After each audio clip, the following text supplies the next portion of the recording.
Okay, let's see if Jeff is ready. Jeff, we see you joined us. I am here. All right, excellent. And since Jeff is not present, I will chair this meeting. And we'll get started. It's 11:02. Welcome everyone. We're here for a regular meeting of the Board of County Commissioners, November 19th. And if you all would please silence your cell phones and join me in a pledge of allegiance and a moment of silence, that would be much appreciated. I pledge allegiance to the flag of the United States of America and to the republic for which it stands, one nation, under God, indivisible, with liberty and justice for all.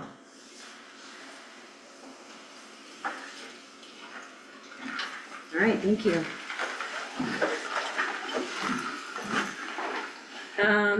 On our agenda, we have the approval of the agenda. There's one item, maybe just to remove your contract, Chris. Yeah, we're not ready to proceed with that today, so we can take number 23. 23 off, please. Okay. And number 25, since we did that yesterday during the work session, unless there's anything else you wanna go over. I don't think there would be, yeah. Okay, so 23 and 25 removal. Anything else from the board to change or alter? No, I'm good. Thanks, Jeff. All right, with that, I'll entertain a motion to approve the agenda with the removal of 23 and item 25. Second motion. Oh.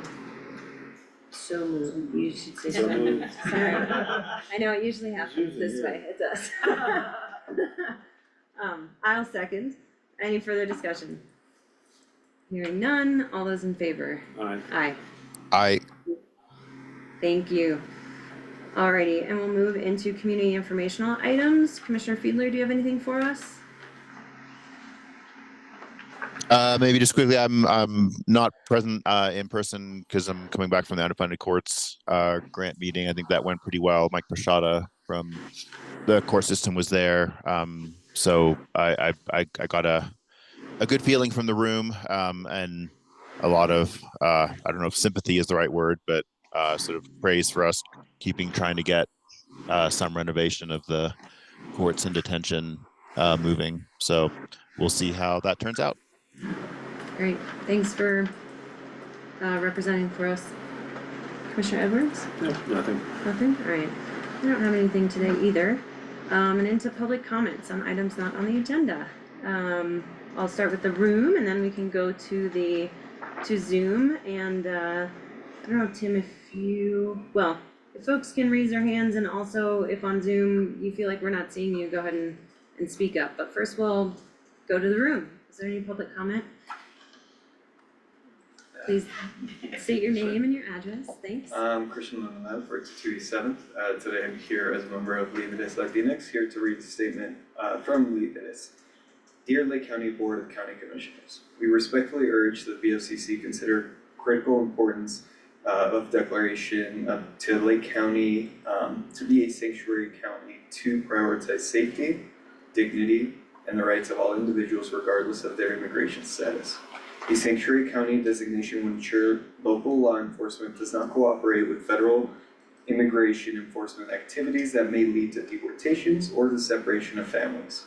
It would make it clear that our county will not use its resources or personnel to enforce policies that are inconsistent with our shared values of equality and human rights. By adopting such designation, we would be reinforcing the principles that have made Lake County a wonderful place to live and raise a family. Sanctuary status would ensure the public safety by fostering trust between law enforcement and immigrant communities, because when individuals fear deportation or arrest based on their immigration status, they are less likely to report crimes, cooperate with law enforcement, or seek help when they are in danger. By reducing this fear, we build a stronger, safer neighborhoods for everyone. Additionally, our county would be sending a strong and clear message that we stand for inclusivity, justice, and the well-being of all residents, regardless of their origin. We urge the board to take the vital steps and declare our county a sanctuary county at the next BOCC meeting in December before stepping down as commissioners. Thank you for your time and consideration. And that was voted on by the Líderes Latinx group at our last Friday meeting, and urge to make this public comment on that behalf. Thank you very much. Christian. No, those conversations will be going on. Any other public comment? Go ahead. I'm Claire Wilson, 909 Diamond Street. I am making public comment on behalf of Cipriano Gorilla, community member. Dear Board of County Commissioners, my name is Cipriano Gorilla. Like many in our community, I came to Leadville many years ago as a young, undocumented child with my family, knowing only the language of our hearts, but surrounded by a loving, hardworking family. Leadville has always been a home, my home at heart, always beautiful, always welcoming. As we soon discovered, Leadville has been a place of refuge and opportunity for people from all walks of life for generations. That's the essence of our community, helping one another when times get tough. Like the old wall sign used to say, great living at 10,200 feet, and everyone deserves that chance, no matter what a slip of paper says. We are proud of what our community stands for. Do we disagree on things? Of course we do. That's part of living in an open, diverse, and educated community. But we've come together to create a place where people still want to live, even as the cost of living rises. And I don't blame them. It's the best place to be, even if you have to find it at 10,200 feet. We have a responsibility to protect and support our immigrant community, just as Leadville did for my family and for the families who came before us. This includes the children who never chose to be here but have learned to love and respect this land, as well as those who moved here because they understand the heart of this community is as big as its highest mountain peak. And it includes those of us who have left and returned because Leadville is worth making better. I strongly support the initiative to make Lake County a welcoming county. This is not just about protecting our immigrant community, but about reinforcing the values we hold dear: kindness, acceptance, and understanding that we all belong. By taking this step, we will continue the legacy of Leadville as a place people of all different backgrounds can thrive. Leadville has always been a welcoming town and county. Let's work together to keep it that way and ensure that all who call this place home are treated with respect and dignity they deserve. Sincerely, Cipriano.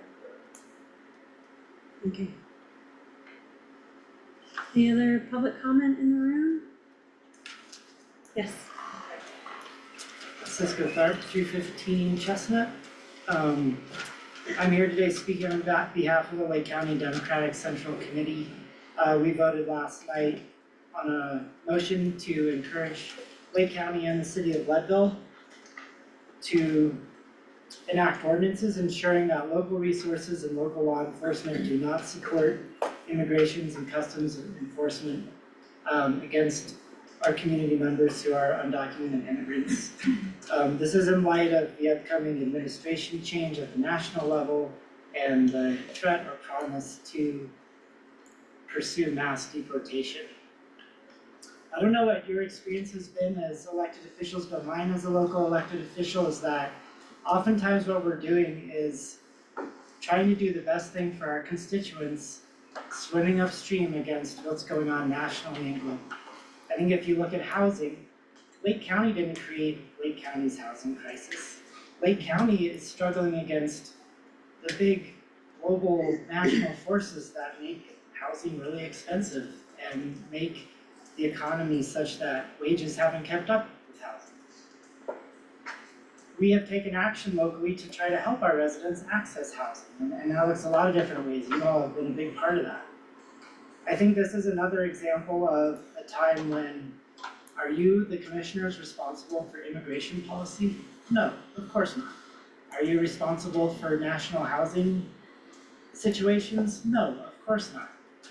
But this is an opportunity where we can take some actions to protect our beloved community members who really make up the fabric, and these are our neighbors we're talking about.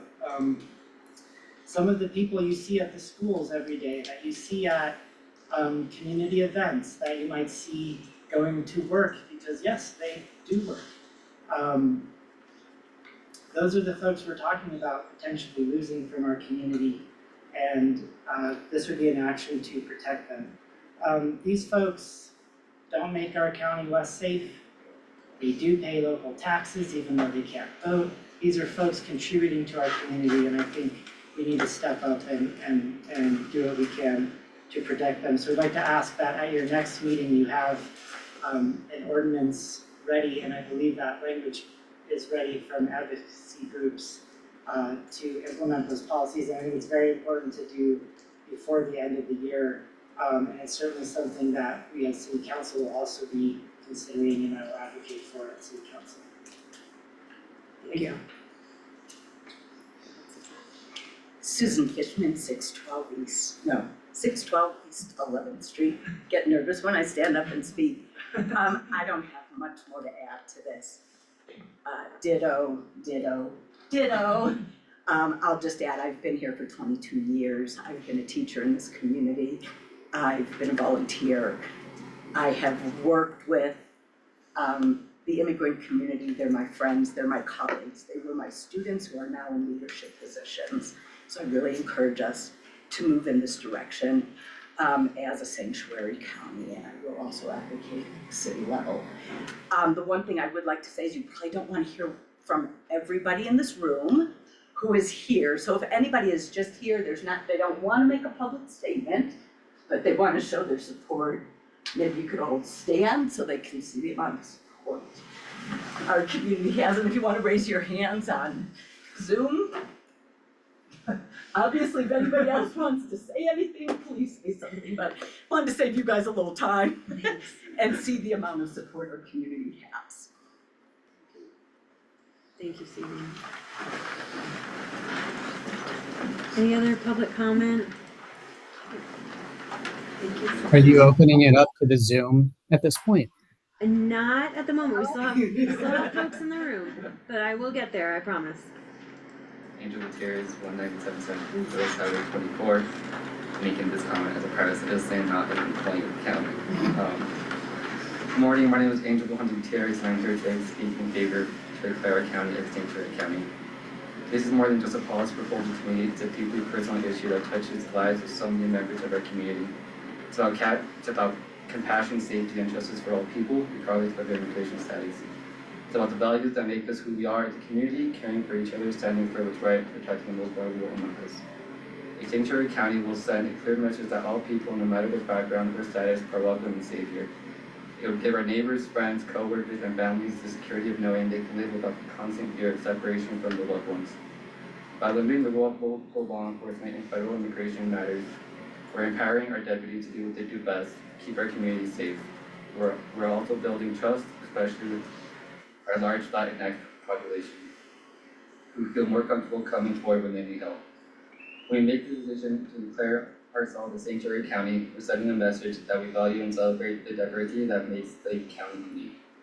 It means we recognize the humanity of everyone who calls this place home. Many of us, whether we realize it or not, have close friends or family members who are undocumented.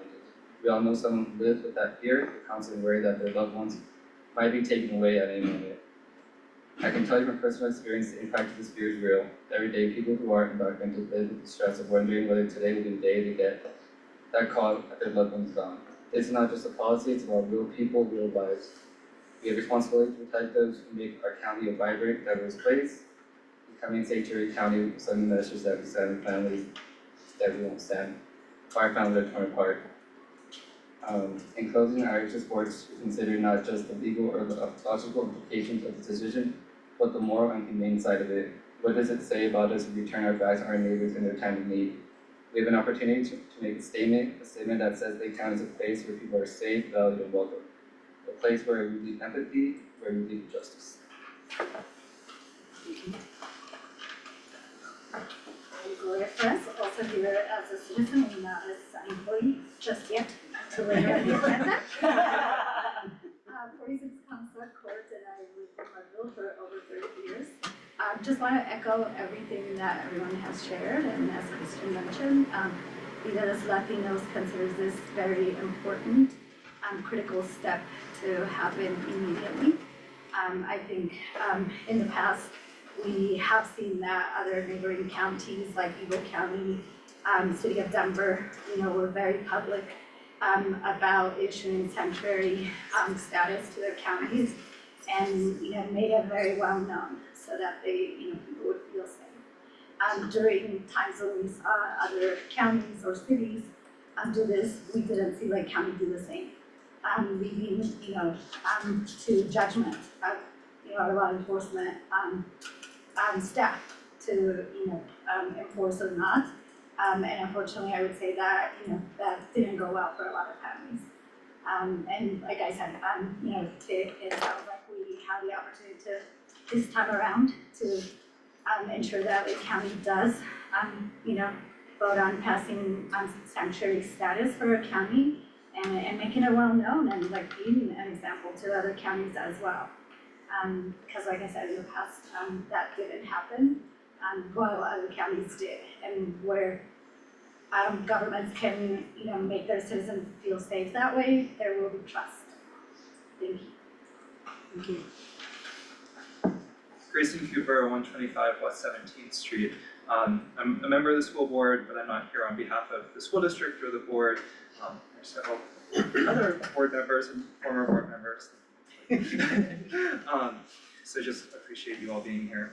I guess I'll just first say, looking back on this election, there were a lot of things that we could talk about, but one thing that I was really heartened by was the level of collaboration in this community, and I particularly appreciate the Board of County Commissioners for deciding to forego us county sales tax in support of the school district.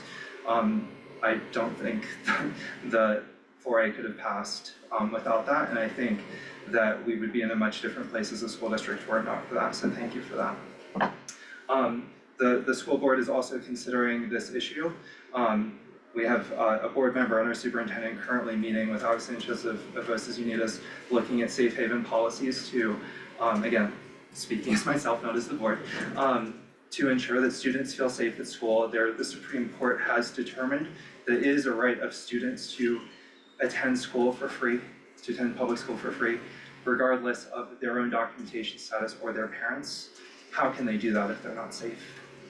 We need to make sure they're safe in school, and I'm asking you to make sure that when they leave our building, they're also safe. They're not having to worry about themselves, they're not having to worry about their family members, so they actually can survive and thrive here. Thank you.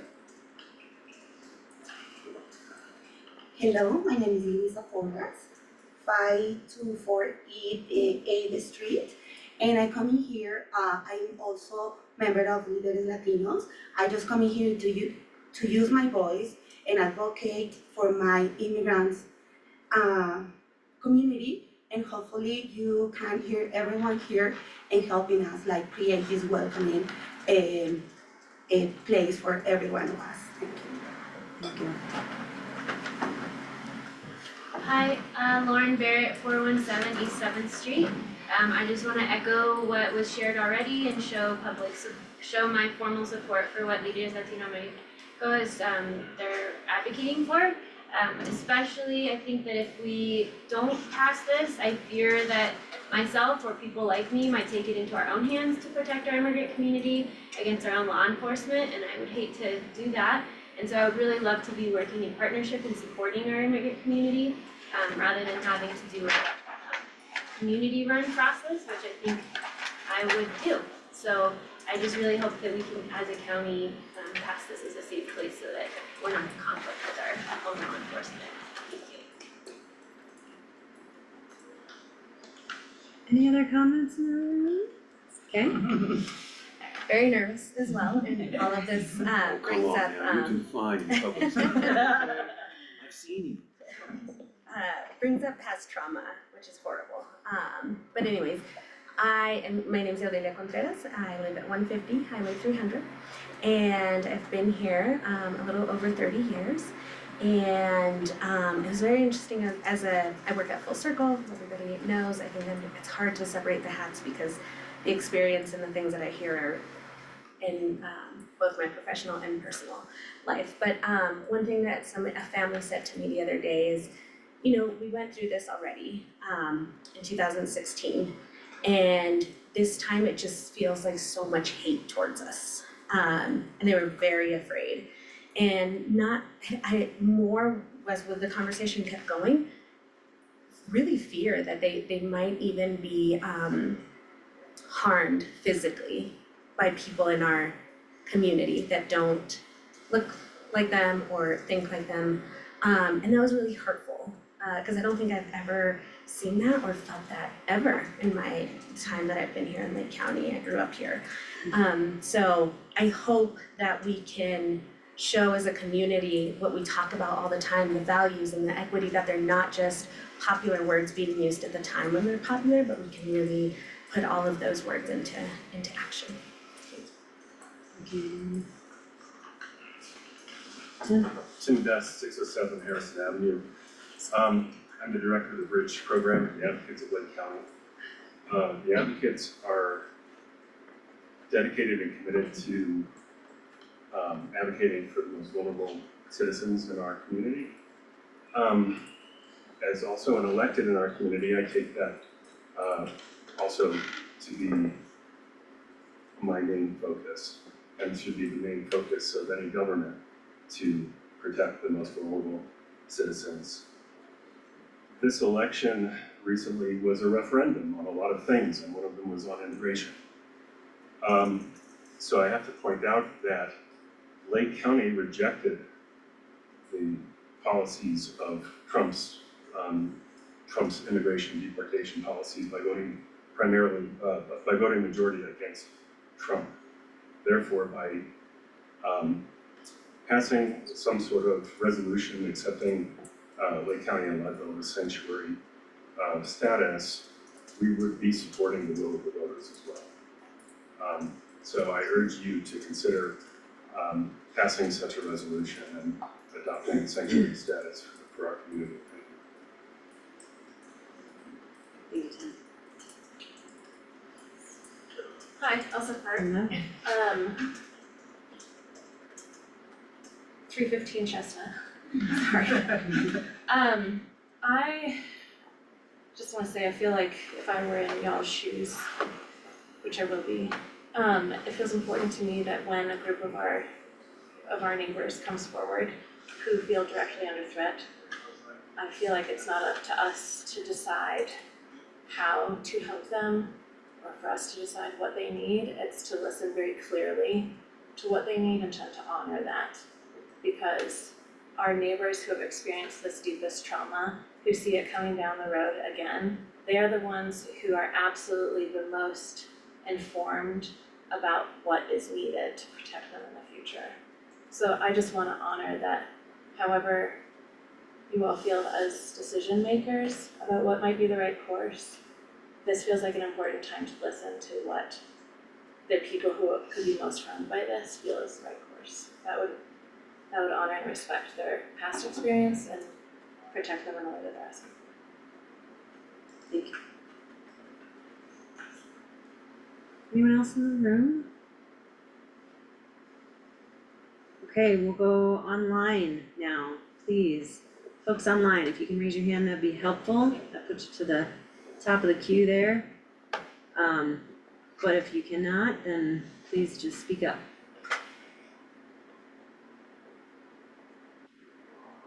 Okay, Ryan, can you please announce your name and address for us? Go right Yes, ahead. my name is Ryan, and respectfully, out of fear of what I'm about to say, I will decline my address. My statements are going to be directly opposed to everything that has been said, and since I am the only one as part of the constituents that do not support this, um, I am speaking on their behalf. Respectfully, they are working, have hardworking jobs, and they cannot take the time, as I can, to join these types of meetings. We severely warn and are opposed to said statements of making Lake County a sanctuary place. We are for the support of our community, and we are for the known things that undocumented workers have access to so far as green cards and paths to citizenship. It will put an undue strain on resources, as we've already seen in other locations across the United States. And it brings and opens the door to things that Lake County is not prepared for from an infrastructure standpoint, like the schools, like the hospitals, as well as housing. With that said, we love all of our people, but it does come with better ways of approaching and supporting our community and allocating resources accordingly for those types of programs.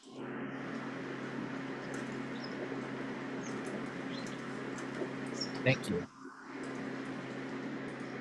Okay, thank you. Anyone else online?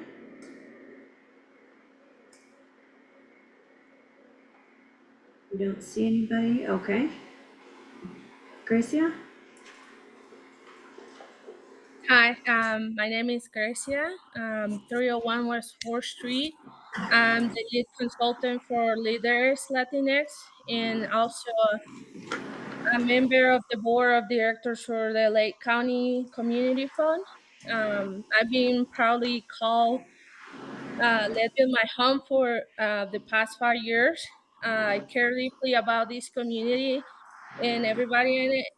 That's why I'm asking the commissioners to make Leadville a welcoming city, sanctuary for immigrants. This step will ensure that every resident, no matter their background, feels safe and valued.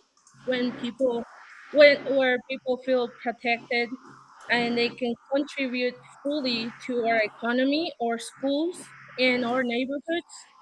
Um, as an immigrant personally, I can say that I will feel way better contributing to this community, knowing that the community cares about me and other members. I'm part of a lot of things in this community, and I would love for people to, um, care about me too and our immigrant community, and that way, we can all work together to make our community better, our school or neighborhoods, and just feel safe. Everybody wants to feel good about where they live. Once I came to Leadville, now I'm a Leadville member, and I care. I will give my life for people in Leadville. So I want to make sure people also do the same for me and or immigrant community. Thank you. Thank you. Carly? Good morning, Carly Saylor, 301 East 4th Street. I strongly urge commissioners to take this action and become a welcoming city. All of our neighbors deserve to feel safe where they live, and our immigrant neighbors are no exception to that. The folks that work in our community and serve our community and take care of our children need our partnership and need this action, and I am strongly in favor of commissioners taking this action. Thank you, Carly. Lynette? Hi, everyone. My name is Lynette Schlonger, and I live at 309 West 8th. And I just want to echo a lot of the statements that have been being made and express my support for making Lake County a sanctuary county. Our neighbors and community members deserve to feel safe in our community, and I hope you'll consider taking this action. Thank you. Thank you. Anyone else online?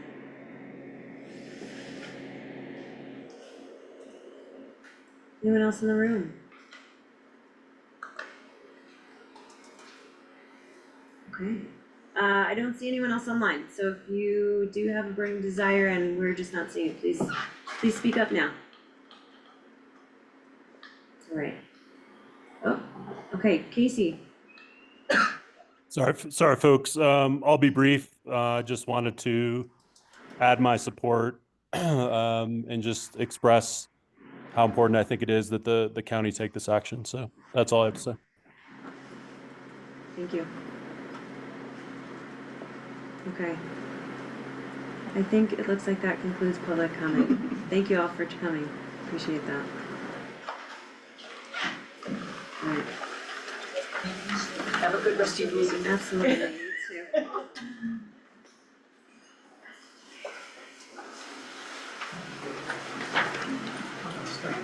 Okay. And we go into new business. First on our agenda, here I'll let everybody shuffle out.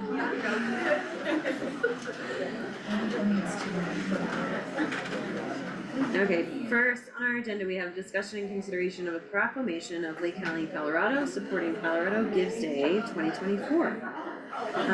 Tim, do you want to lead this, or would you like me to read the proclamation? Okay. Each read a sentence. No, I'm happy to read the proclamation. Do you have anything else to lead into that? Leave it adjourned.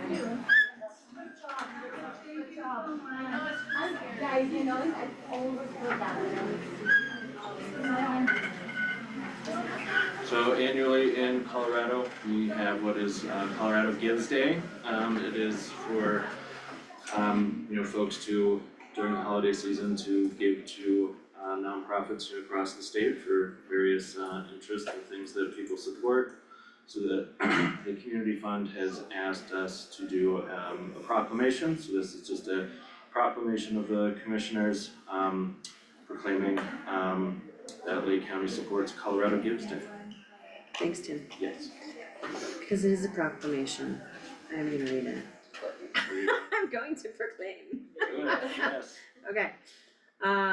So we have our proclamation supporting Colorado Gives Day. Whereas Colorado Gives Foundation is committed to elevating donors and nonprofits across Colorado through both Colorado Gives Day and year-round fundraising on Colorado Gives 365. And whereas coloradogives.org empowers donors to spread goodness around the clock every single day of the year.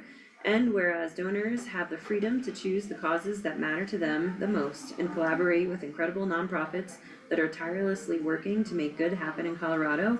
And whereas Colorado Gives Day is a celebration of giving in Colorado, supporting more than 3,400 local nonprofits. And whereas Colorado Gives Day is Tuesday, December 10th, 2024, and early giving for Colorado Gives Day begins November 1st, 2024. And whereas Colorado Gives Day is easily the best day to give by making it simple to find and support the organizations and causes that matter most to you. And whereas since its beginning in 2010, Colorado Gives Day has raised $470 million for Colorado nonprofits who have helped our communities thrive.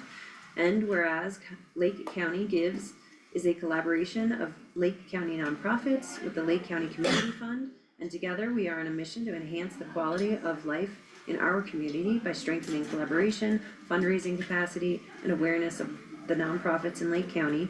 And whereas the people of Colorado are encouraged to participate in Colorado Gives Day because giving is good, but giving together is great. And whereas it only takes a little to make a big impact to create good on a monumental scale.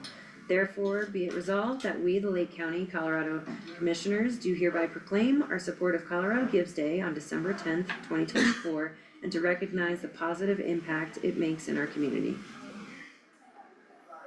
Great. So we encourage everybody to give. There is on the 21st of this week, there will be a celebration. Is that at City Hall? Yes. At City Hall, hosted by the Community Fund.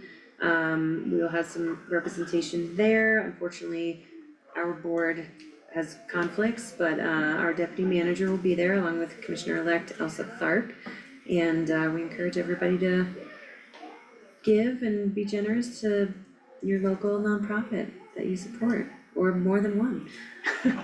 Any other comments from my fellow commissioners? No.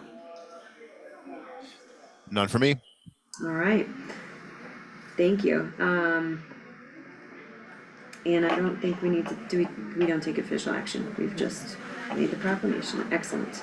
Well, thank you, John McMurtry, for bringing that forward and supporting the event year after year, and thank you to Colorado Gives.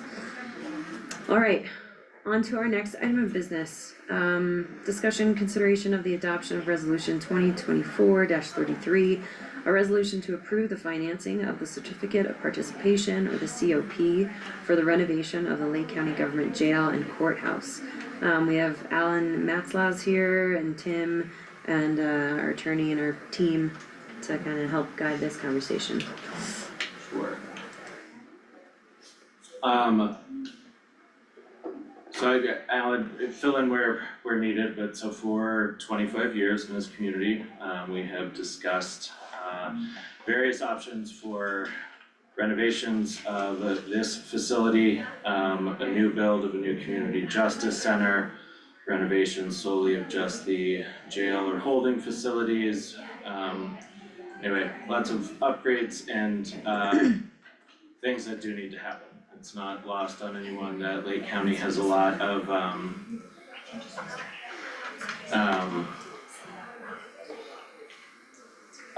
Lake County has a lot of deferred maintenance on a whole host of issues. This board, over the past 3 years has worked really hard on addressing a lot of deferred maintenance, creating asset management plans, deferred maintenance schedules, things like that. The biggest one is our building, this building that we own. We have been over the process of exploring the option of a new build.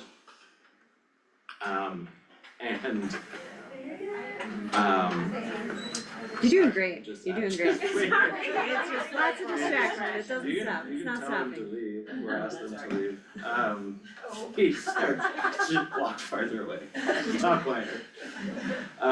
Sorry, anyway, I think most everyone is very familiar with this issue. Yes. So, what is a certificate of participation? A certificate of participation is a way for the county to receive funding in the bond market to address renovations at the Lake County Courthouse. The commissioners have previously given direction to focus on, no particular order, but to focus on renovations of the jail facility and creation of holding cells there, Sallyport, basic, renovations for the facility overall, like the windows, which are original single pane from 1955.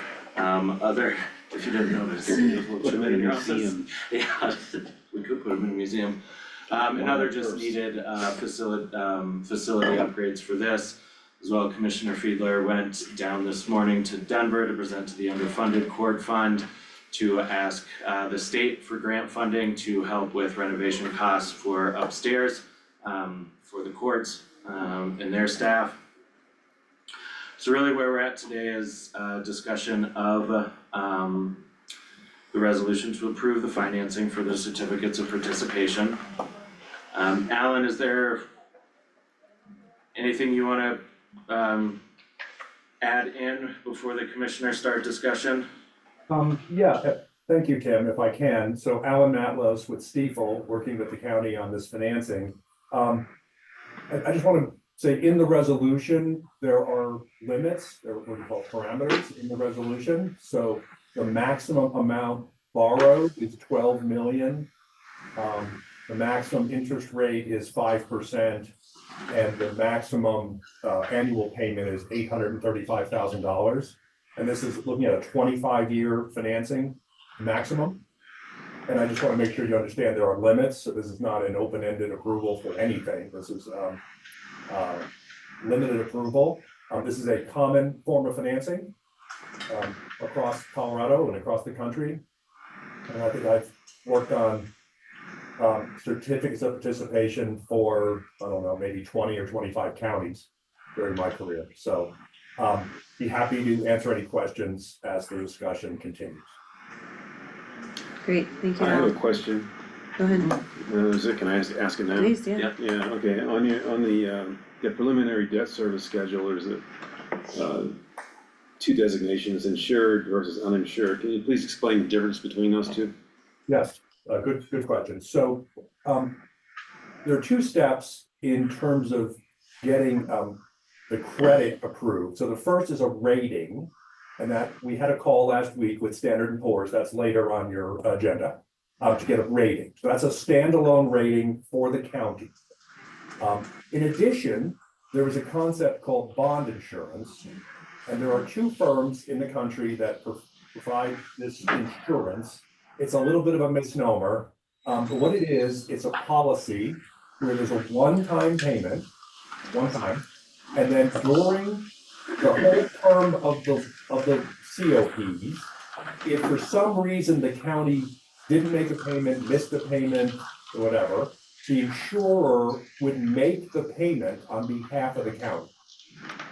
With that policy, investors who buy the COPs are willing to accept a lower interest rate because of that security.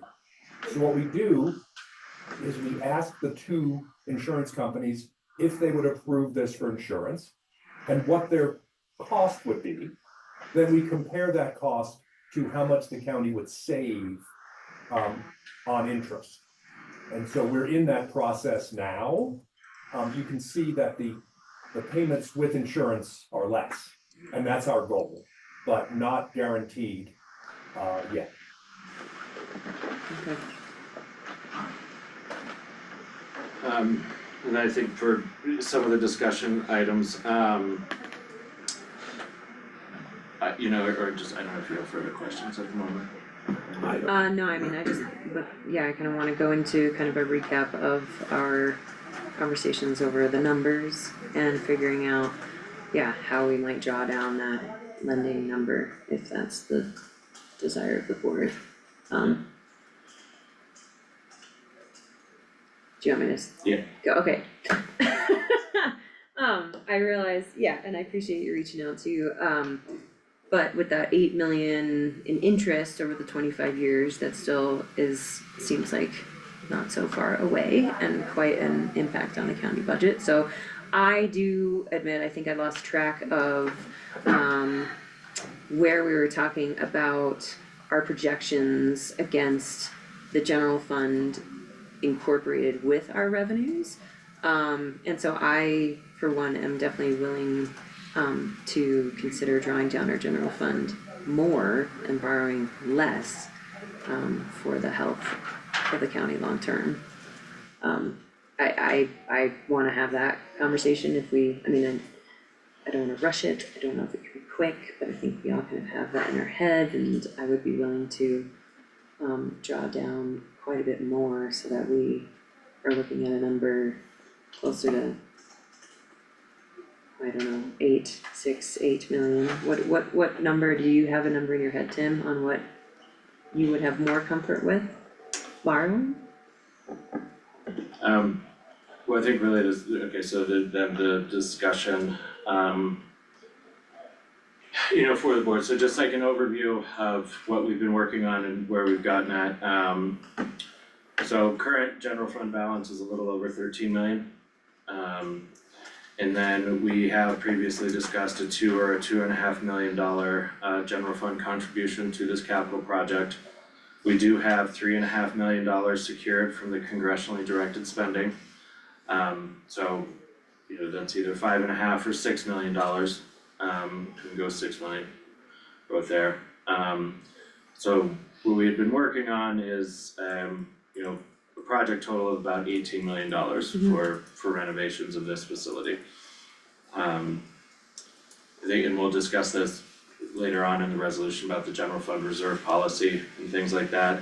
You know, as of now, we have a healthy fund balance.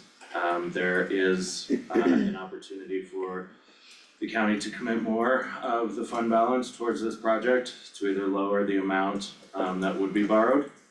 And you know, part of it could lower us from an $18 million project, it could lower us to a 10 million. Well,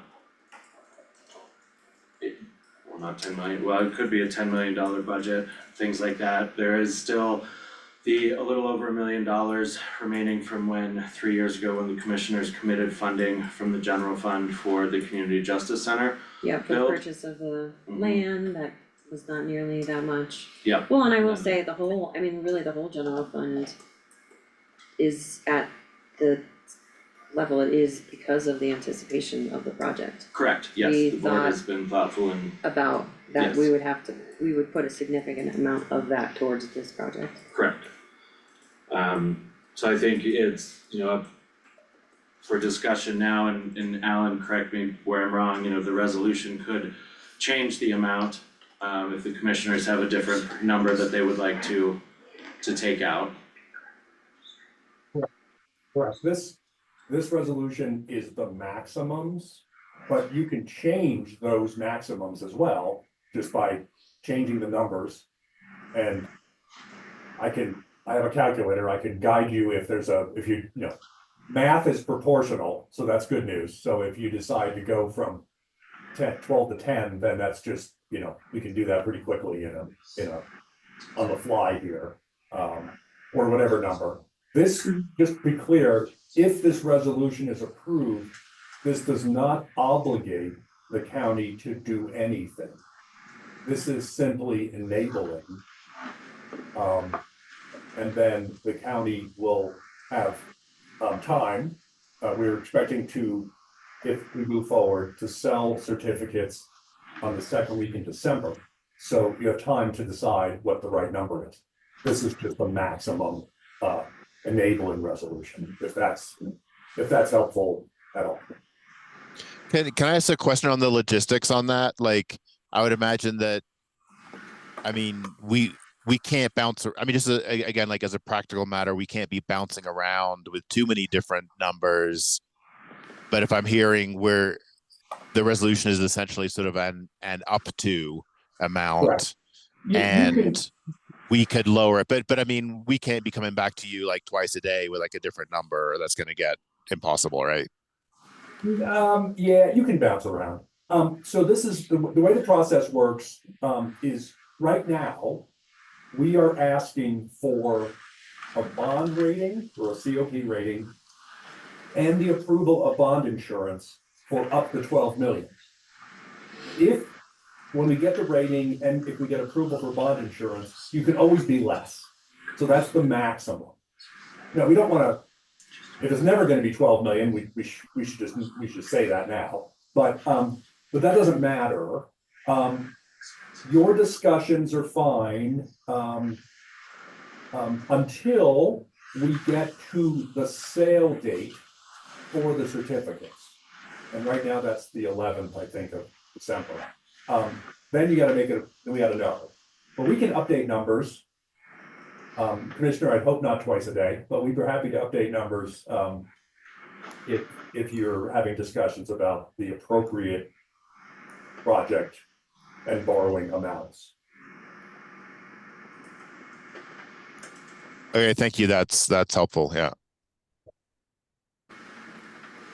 I guess I'll just throw it out there, and because building up that fund balance, I think in the past we had thought we'd be putting like $10 million towards this project at least. I would have a lot of comfort putting $6.5 or $7.5 million towards the project and borrowing 8 million. And we don't know what, like you said, Tim, we're budgeting for an $18 million project, but we don't know exactly what those design elements look like just yet. Go ahead, Jeff. Oh, sorry. Did I come off mute or raise a hand? Sorry, I'm just on my phone. Okay, yeah, I thought you were chiming in. Oh, well, I mean, I can like start weighing in. I mean, where I'm at, I have one concern is, I mean, an obvious way to save money is to scale back the project. And I am, at this point, I'm not comfortable with that. I feel like for two reasons. One is I feel like we've already scaled back to sort of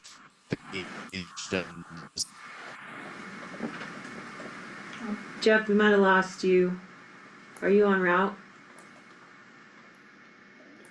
Can you hear us? That's a safe bet. He's probably in a tunnel. Maybe. I am. Can you hear I us? was Can in you? tunnel as I started speaking. Okay, well, you're So gonna have to start all over again, please. I can give me a couple minutes. We hear you. Okay. Commissioner Edwards? I mean, I think we should move forward with the 12 million figure for the time being and discuss this, and if we need to, if we end up, you know, drawing from the general fund, you know, it's good to have that cushion, right? I'd rather have, you know, more than enough and then use less than to commit to a lower debt service now and then figure out, well, then we need more, you know what I mean? But I think that I'm fine with taking some from the general fund, but I don't wanna draw it down too much. You know, it's good to have, it's good to have a rainy day fund. Well, that triggers some things for me. I mean, I think that's kind of been a lot of the sentiment over many years, which is why we haven't invested in our infrastructure. And I think that at this point, like, the general fund balance is there to have supported this project and the programs that go along with it.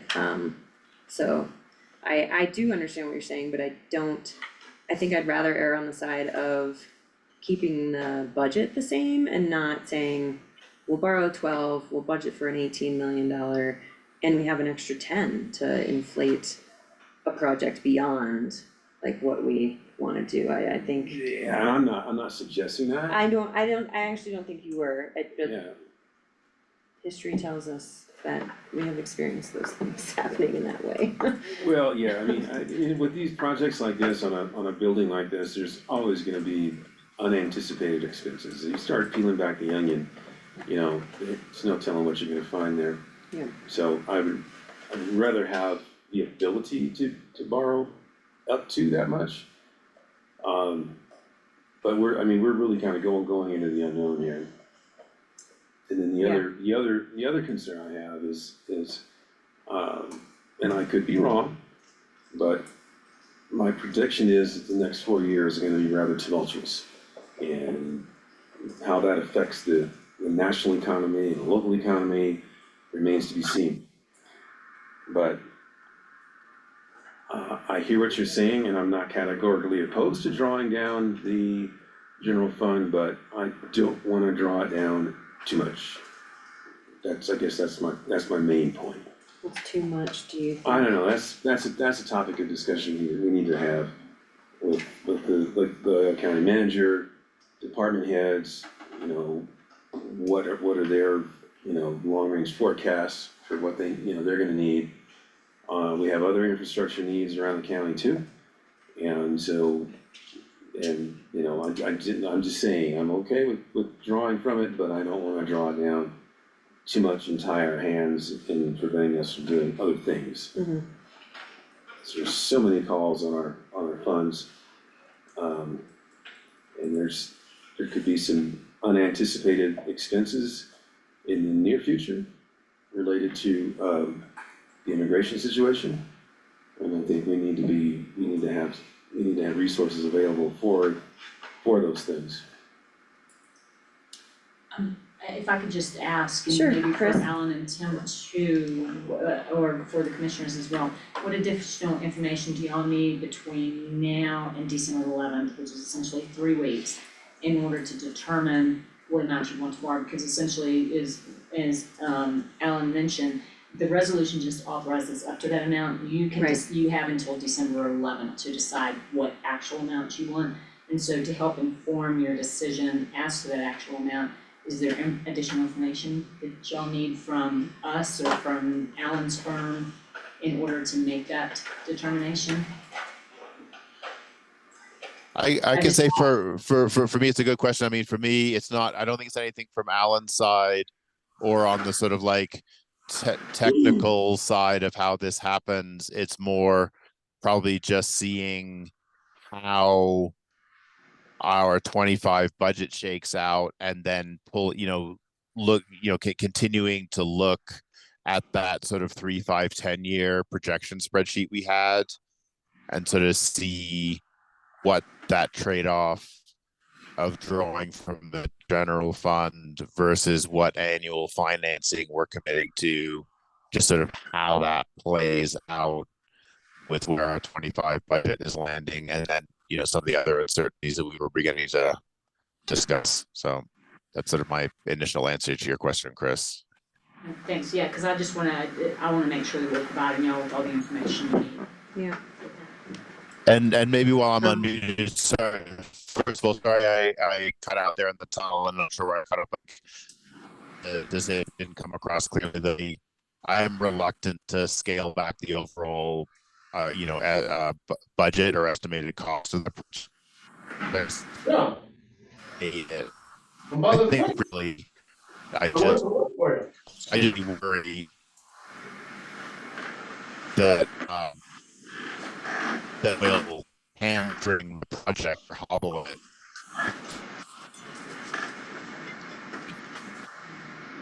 Jeff, I'm sorry. You're but just wanted to do that. Just go back. Did you ask a question?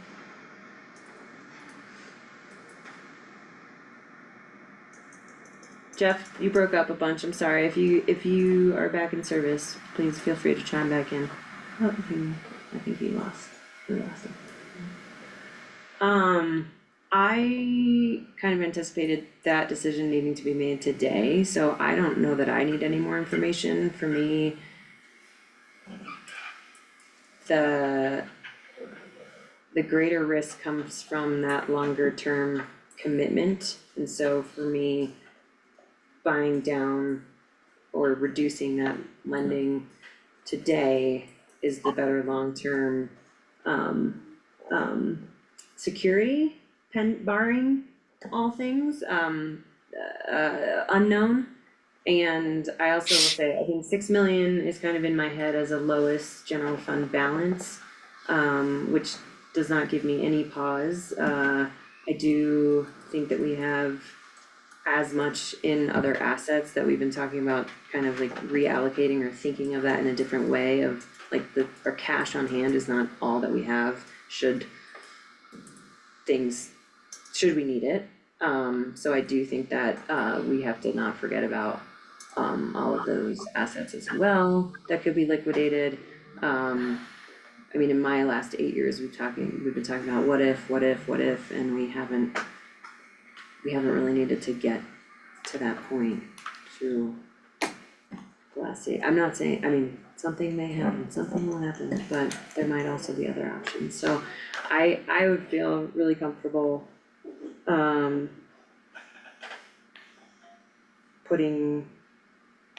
well, I guess I'll go back to my question to you, is what's a lower amount that you guys all have discussed potentially having greater comfort in, or an annual payment amount? So if you think of the trade-offs, the estimated cost for the law enforcement piece of this was $8 million.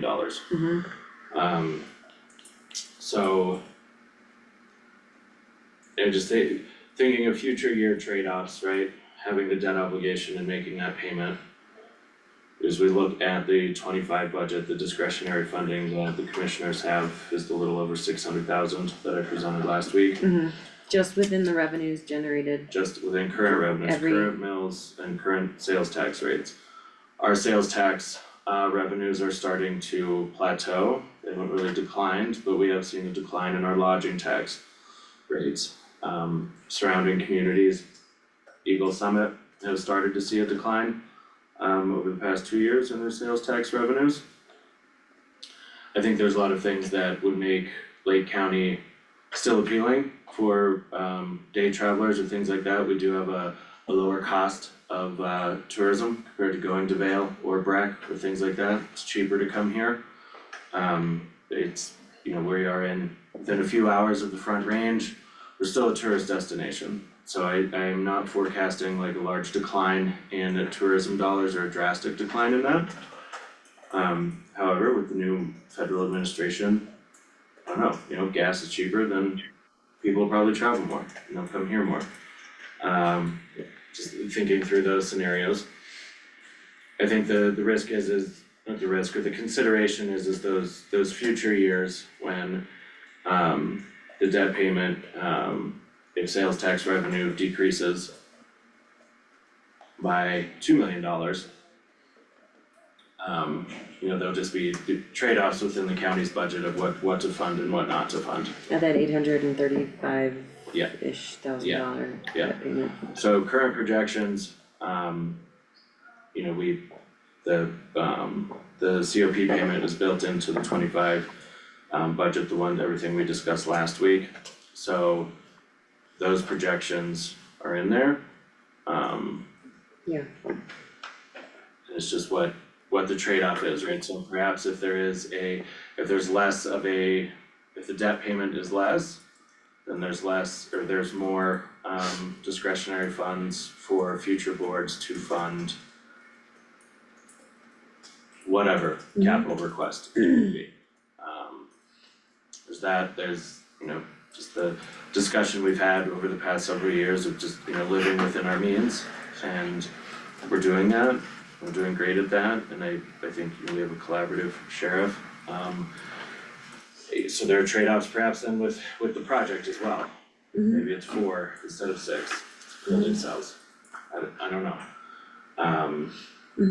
So some of those trade-offs, but you know, everything else we've done to address asset management and deferred maintenance are things that should be considering as well. Would you have greater comfort with a $10 million loan or an $8 million loan?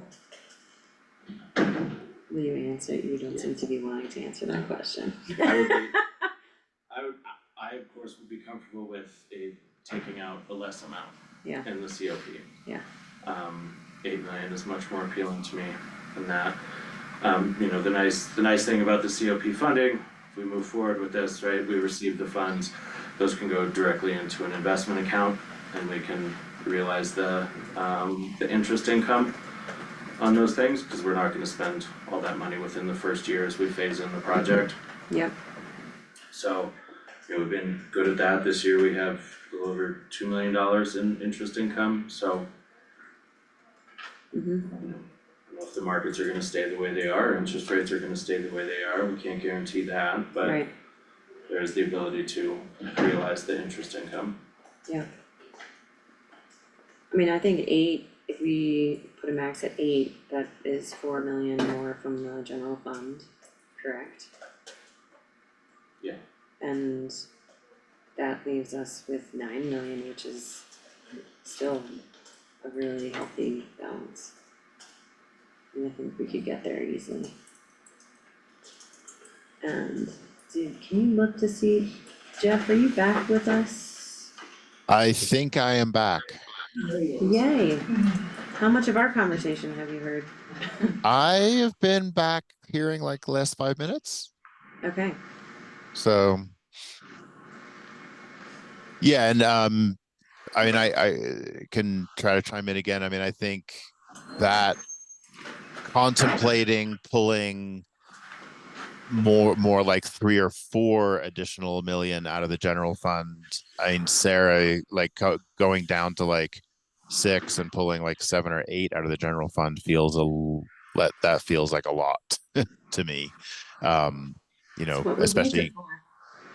Yeah, but at the same time, our annual budget overall has increased a lot. So from the perspective of maintaining, you know, operating reserves or, you know, emergency reserves, whatever the right name is, you know, that does weigh for me. Yeah. Can you guys still hear me? Yes, we can. All right. Yeah. I'm okay with the 3 or 4 million drawdown, but not 6 or 7. It sounds like a 4 million more towards that for an $8 million max borrowing. I think that's. Well, but then I'm curious to come back to Hal's point, and you know what I think we understood from Alan is we could authorize, 12 or or something a little lower, but we could authorize it and sort of see. I don't know. Again, I just don't want to lock us in to having to draw down the general fund that much before we have to make that decision. And I'm not trying to kick the can down the road. It was appealing to me to stay at the 12 or 10 or something like that in the resolution and have a little bit more time between now and when we have to actually lock in the decision to borrow, to have a little bit more time to see how the budget is shaking out and some, look at the general fund and other long-term projection numbers. Yeah, that's pretty much where I'm at with this. Need another couple weeks. Yeah, I'm okay with the resolution being 12 million, but I'm also okay with drawing down the general fund a bit. Like, 3 to 4 million range sits well with me. 6 or 7 is a little bit much. I don't want to put the county in that position where we're down the road if we need the money, we don't have it. But that would lower this to what, 8 million if we drew down 4. Mm-hmm. I'd like to see what those numbers look like for the payment and that kind of stuff. Alan, can you figure out what that payment would be if our max was 8? Yeah, I just want to be clear. My understanding is at 12 million, you're putting in 2.5. Correct. So if you got an 8, that means you're putting in 6.5. I just want to be sure Okay. that the math's understood, right? That's So- the math so that I 10. understand. So say we're putting in 4 million. Right, so now you're at, say, a $10 million project, $10 million borrowing, right?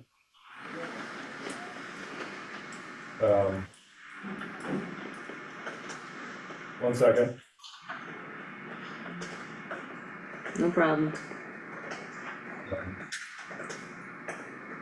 So that gets the max payment down to about 700,000 in this scenario. Now, we're hopeful that the interest rate is less than in the parameter, in the maximum. So hopefully that helps a little bit too.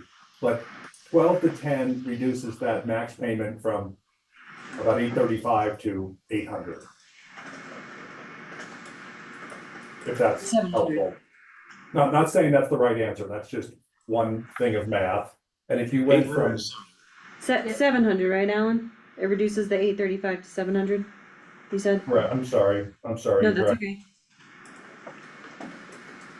Okay.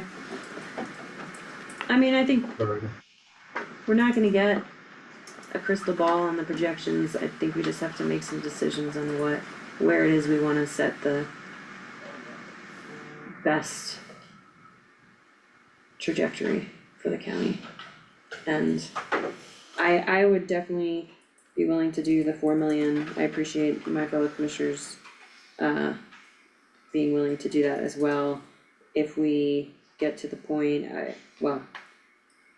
if we have the 10 million as a max, and we can't draw it down any lower, then at least we're there, I suppose.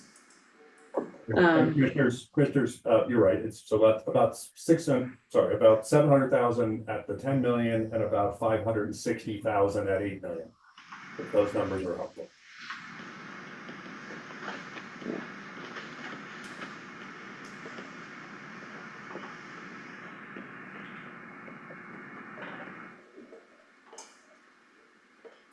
Those numbers are helpful for me. Thank you. And I'll just make one observation in my mind is like I feel like the reduction in the annual finance payment feels relatively small compared to our total annual budget,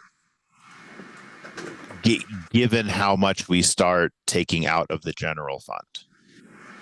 If like it just feels like if in 3 or 2 or 3 or 6 years, the overall budget is really tight for Lake County, 100K here or there is not going to be the problem. You know, even 200K here or there is not going to be the problem. Like if we're really in rough shape, we're going to be in the millions of gap in our annual budget. And I guess just like my point is like I think for me it reinforces my feeling of not drawing down too much out of the general fund to save 100K in the annual budget. Well, I think on that, and you know, you look at the long range spreadsheets and that, you know, so what we have discussed is an $18 million budget. The borrowing amount is 8 million, a general fund contribution of 4 million, it gets you to 12. Congressionally directed spending is 3.5. You are taking $3 million, which is significant off of a capital budget project, but it makes, I mean, that $500,000 payment leads to, you know, funding that can go back into the general fund, can address other infrastructure needs within the community. I think there's that trade-off as well. Sorry, can you restate that again, the 500,000, do you mean the difference between like a $500,000 payment or $700,000 or $800,000 payment?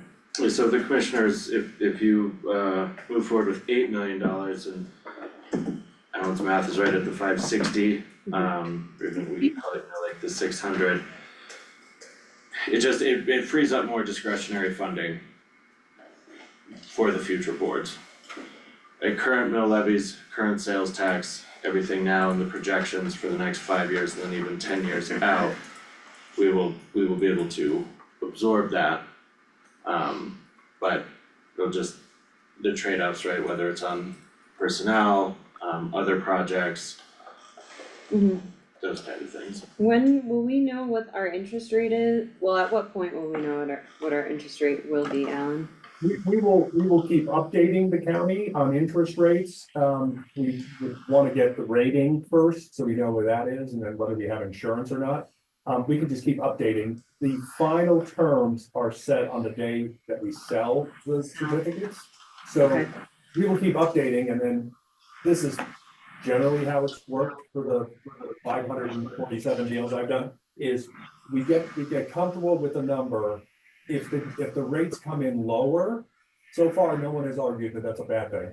If they're higher, we go back to the county and make sure you're comfortable with it. So we just get close to a number, we get closer and closer, then we say, okay, this is what we're comfortable with at this interest rate, this amount, and then if the market goes away from us, we come back.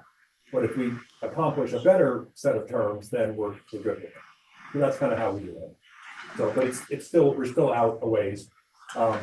We can update once we get the rating and the insurance, which should be next week. And that gives us a little bit of time to, for you guys to talk about what's best for the county. What's our interest rate right now that we're gaining on? The last, I would probably have been the mid-4s.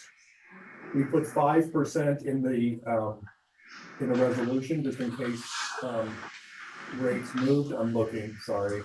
No, that's okay. I'm also curious and asking Tim what our interest rate is that we are gaining on the investment cash that we have. It depends on the investment account. But isn't there a max? A maximum, or is there not to the interest that we can earn? Yeah. Okay. No, since we're de-bruised, we're okay on that front. Okay.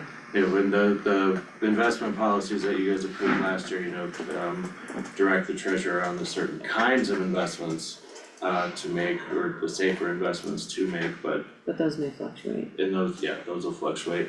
Or if it's in, Colorado Trust or C-Save, for all of those, they, based on market rates is the return there. Our latest estimates were 4.5% without insurance. And then I'm searching here in my folder, and then with insurance going down 4.30. 4.35%. So you save about 15 basis points, 15/100ths of 1% with the insurance, which over time is, it's so that's where we are now. Not much different probably than you're earning on the cash, but that may not be forever. Right. Yeah, I mean, in my head, I kind of, that interest 4 sounds good to be a consistent rate that you're gaining. I don't know. I guess it can fluctuate around that. Yeah. Okay. Then do we, Jeff, I just don't see your name. Are you still here? Oh, Alan's shaking his head. Alan can see more. I see him. I am here. Okay, thanks. Is there consensus to reduce that maximum to 10 million? And then in our special meeting that we're rescheduling our December 3rd meeting, our first meeting of December to later in the week, due to other conflicts. So in that meeting, we can kind of nail down what it is we think we want. Total. Yeah. I think so. That works for me. Okay. So is that would that be the only change in the resolution as it's written? I can try to. Yeah, so there are 5 parameters in the resolution, 2 of which I don't think change. One is the 25-year term for the lease, and then a 35-year term for what's called the site lease. That's the land underneath, just in case there's something that happens. That site lease goes away when the certificate is paid off. All the leases go away when it's paid off. The other 3 parameters are the interest rate, which I would keep the same as maximum 5%. The principal amount is currently at 12 million, and the annual payment is at 835. So if you want to change those proportionally, at 10 million, it'd be 10 million, and it's 710 at 5%. 710, you said? Correct. Okay. I think it sounds like we would like to make those changes. Yeah, that sounds good to me. Me too. Great, okay. All right. Tim, anything else more to dig into on that? No, with this, I'll go back and update the long range plans, with these assumptions in there, Okay, go from there. okay. Do can we squeeze this into a work session or something next week, or maybe, or individually, commissioners, as we need to dig into these numbers so that we're ready to make that decision? Yeah, I think it'll be individually. Yep. And then maybe perhaps on the 5th in the afternoon, Okay, a work session. 5th or 6th. Oh, a work session or regular? Well, a regular meeting on the 6th, if the Oh. the board would like a work session, the 5th. I see. Oh, that's right, it's somebody's birthday now. Okay, it's an option. It's an option, Great, yes. okay. Alright, What and time so, well, we don't, Yeah, we can, I think I'll work individually with each of you on the assumptions on the long range plan spreadsheets. okay, So you can see those numbers, and then on the 6th, we can decide if it's 10 million or less to take out. yes. So you're meeting with us individually on the 5th? Through, between now and the 6th, Yeah. Okay, alright, that's fine. okay. Okay, sorry, I need to find the resolution. Have something else open.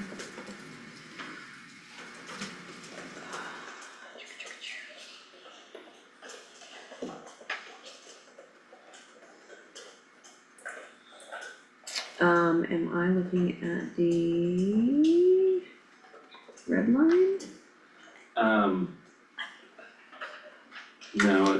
be, I don't see, I see Yeah, like it's one, the- There should be a clean version in the Yeah, in the packet at packet. the top, I think it's the first document that's in there.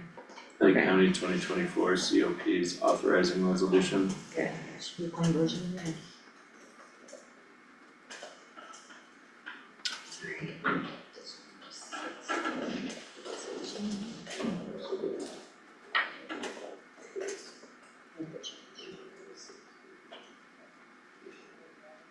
okay.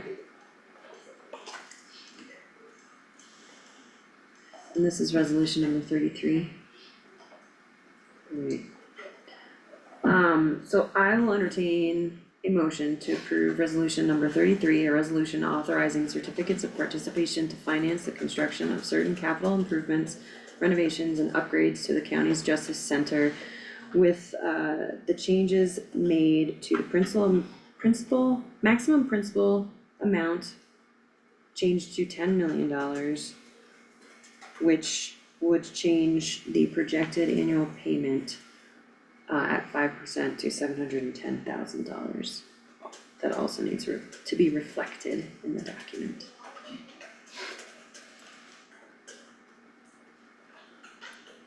Second your motion? Somebody has to say so moved, sorry. So moved. I will second. Okay, any other discussion on this? Other than just revisiting the spreadsheets that we've been provided and have discussed and making time to sit with the team to figure out what our comfort level is, so we're ready to, we have to make that decision on the 6th with the timeline that we've put in place. Yep. Okay, any other discussions, Commissioner? None for me. Alright, thanks Jeff. Hearing none, all those in favor? Aye. Aye. Aye. Great. Thank you. Approved with changes, okay. Alright, let me get back to the agenda.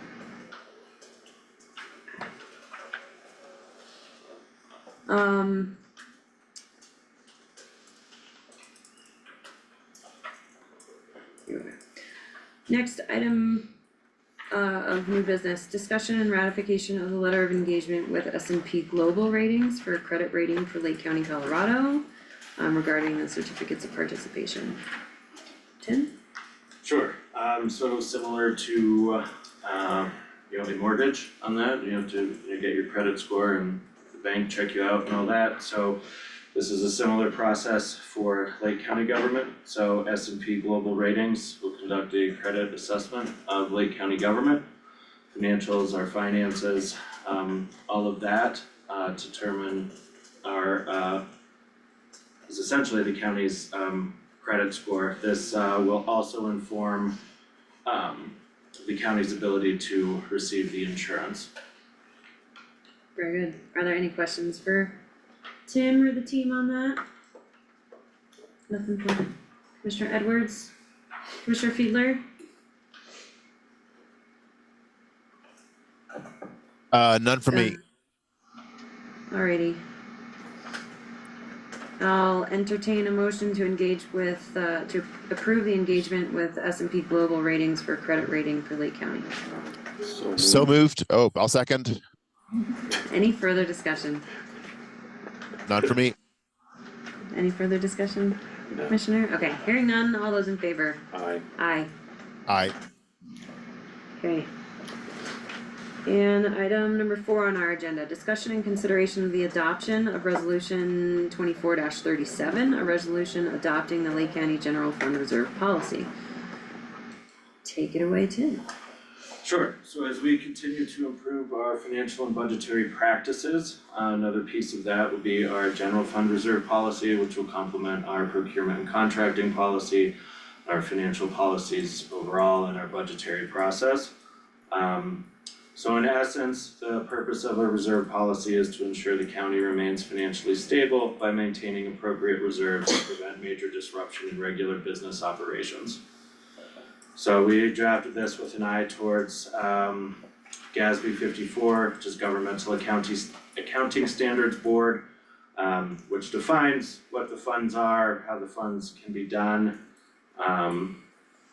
things like that. So, and there you see the definitions for the fund balance. Just a reminder for everyone, a fund balance is an accounting term defined as the difference between assets and liabilities in a governmental fund. And the general fund is the main operating fund that pays for general services provided by the county, such as public safety, parks, library. And the general fund is considered, just like every other general fund, to have a high level of risk to operations due to its dependence on revenue streams that are susceptible to economic downturns, tax law changes, and other external unforeseen impacts. So in essence, this would set the general fund contingency at 10% of general fund operating revenues, excluding one-time transfers in. And this complements, for everyone who isn't aware, we do have the mine closure fund. That's our budget stabilization reserve, so the mine closure fund was created and we do contribute to it every year from time to time. That was created by a vote of the people in anticipation of a drastic decline in valuation of the county. So we cannot use the mine closure fund until there is a drastic valuation in Lake County, and that is the ballot language that the voters approved. So having this general fund contingency just kind of sets us on the path of ensuring that there are reserves within the general fund before ever having to go to that. It's also just the best practice, keeps the money in the bank. I know that we should do that. So the policy as proposed right now, the general fund reserve policy sets Lake County government's reserves to be equal to 10% of general fund operating revenues. So operating revenue is the money Lake County receives mainly from sales and properties taxes, but there are charges for services, fees, other things that go into the general fund as well. General fund revenues for 2023 were $20,078,361. So if we're using 2023 revenues, a 10% operating revenue reserve would be $2,007,836. And that's the proposal before you, but if you'd like to up that or change that, you can. I had one question, just and sorry for not having the numbers up in front of me. Do we have any concern about this new reserve policy getting that we would already be close to it with the previous discussion we just had about drawing down the general fund, or do we have a pretty good buffer to be well in compliance with this new policy? Well, that 2 million, which this would put in place a buffer, we're talking about drawing that down by 4 million. We're talking about drawing down the 13 million by 4 million, which leaves us at 9 million. Yes. Which is well plus this in line. Well, no, that this would be the floor of where we would wanna see the general fund hit. Okay. And so if our floor is 2+ million, we're at 9 million, that would be, there's plenty of. Yes, there's 7 million in wiggle room. Yeah. Does that answer your question, Jeff? Yeah, no, for sure. I just wanted to, without being able to pull up the numbers in front of me, I just wanted to ask the question, so thank you. Yep. I just wanna be, is there meant to be nothing on this third blank page in here? I think it is the end of the document at the personnel and operating reserves is the last yeah, I think piece. it's just, yeah. Just wanna make sure we just didn't lose something. Yeah. Okay, great. Any other questions for staff? Did you have, everybody's sitting well with the details in here? Cause I know we had a couple work sessions on this, talking about the revenues versus the operating budget. Yeah. Okay, And that's why I recommended going with revenues, cause we bring in more than we spend, so capping it that way, Barely. and yeah. But we do, we're good at budgeting.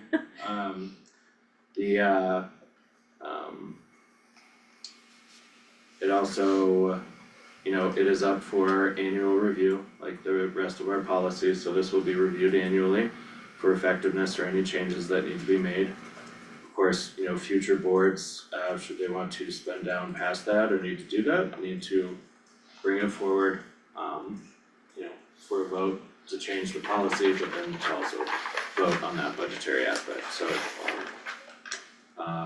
provides for a lot of thinking, if you will. okay. In here it listed as resolution 37, should it be resolution 34? With the COP resolution, the last one that just passed? I think we had a placeholder for the COP from the last meeting, so we kept that. Oh, that And number, we did the other resolutions, yeah, so, got you, yeah. okay. I'm not sure we should do that, but into the I mean, I don't think there's anything very wrong with it, I just think it helps with like chronological Yeah. order of things. It does, but that was in the meeting and then there was resolutions after it and we thought that was gonna go. Oh, yeah. So, yes. So it is, but it is stuck in Yeah. that based on the activity. Okay, alright, maybe when we do that and if we do forego something that we think is gonna pass, we change those numbers of the other, yes, Gosh, it's terrifying. so that we are Okay. chronological order. Just trying, It helps when you look back at these things a little bit. Alright, so this is in fact 2437. I'll entertain a motion. I won't tee it up for you this time. I'll entertain a motion to pass resolution 2437, a resolution of the Board of County Commissioners of Lake County, Colorado, a resolution to approve the adoption of general fund reserve policy. So moved. I'll second. Okay, any further discussion? None for me. None for me. Hearing none, all those in favor? Aye. Aye.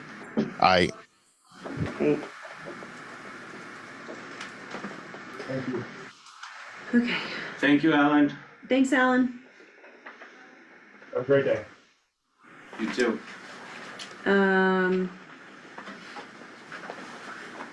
Okay, on to item number 4, public hearing to consider renewing the retail liquor license for Fast Stop 1161, license number 04-01617. Liz, Five. what's that? Item 5. What did I say? 4. Oh, okay, item 5. So Fast Stop 1161, their retail liquor license that allows them to sell malt, Venus and spirituous liquors in sealed containers for consumption off the premises will expire on December 16th. They completed their local state paperwork along with paid their fees and I received no public comment. Excellent, thank you. Any questions for Liz before we open up the public portion of this public hearing? Nope. Hearing. Okay, thank you. With that then, I'll open up the public input portion of the public hearing. And are there any public comments? If anyone wishes to make a public comment on the liquor license renewal for Fast Stop 1161, please raise your hand. Tim, would you mind doing the different view on Zoom? Thank you. I'm not seeing anyone here to make comments. Alright, it doesn't look like there's any public comment. With that, I'll close the public input portion. And entertain a motion to approve the renewal of the retail liquor license for Fast Stop 1161, license number 04-01617. So moved. I'll second. Any further discussion? None for me. None for me. Hearing none, all those in favor? Aye. Aye. Aye. Thank you. And item number 6, public hearing to consider the renewal of the fermented malt beverage and wine license for Safeway Store 46 Incorporated, doing business as Safeway Store number 2824, license number 21-70664-0024.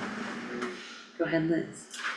Yeah, so Safeway Store 46, they have a fermented malt beverage and wine license that's up for renewal. It's gonna expire on December 11th. They completed their local and state paperwork, they did their public posting within the statutory 10 days, and they had paid all their fees. And again, no public comment was received. Thank you, Liz. Any other questions for Liz before we open the public input portion? Still hearing none. Are there any members of the public present who want to make public comment on the Safeway liquor license renewal? Anyone online? Doesn't look like we have anyone in the room. Alright, it doesn't look like we have anyone online either. My only comment would be a desire, and I need to do this myself probably, to communicate with Safeway. I did not look at their floor, their layout. I had a question about that end cap of wine there right next to the pharmacy, which doesn't seem. I think the last time I was there, we had like the kombucha in there. Juices and stuff? Juices, yeah, I didn't Okay. see wine. Okay. I can look harder. No, I mean, it was just something that, you know, having this fresh in my mind drew my attention, and it's like, especially talking about the tobacco retail stuff also, and Yeah. how influential just placement and visuals can be, so, but other than that, I don't have any other specific things to address. Commissioner Edwards? Yeah. Okay. I'll entertain a motion then to approve the renewal of the fermented malt beverage and wine license for Safeway Store 46 Incorporated, doing business as Safeway Store number 2824, license number 21-70664-0024. So moved. I'll second. Great, any further discussion? None for me. Okay, hearing none, all those in favor? Aye. Aye. Aye. On to item number 7, thank you, Liz. Okay, item 7, discussion and consideration of an amendment to the intergovernmental agreement, or IGA, with the Lake County E911 Authority for a payment process change. And Sheriff Speckman is here with us, as our emergency manager. Go ahead, Sheriff. Good Hi. afternoon. I had prepared a slide deck for presentation with the 911 board, and we can bring that up today also if you guys would like to walk through that. Sure.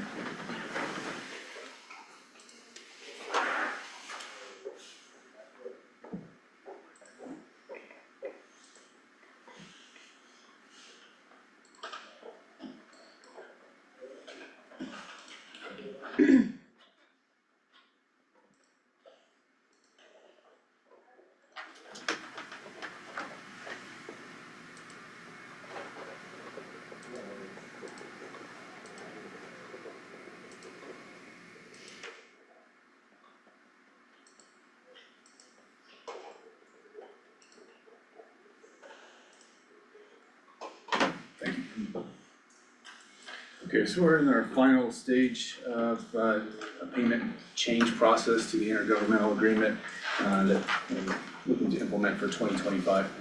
And that's what this is today.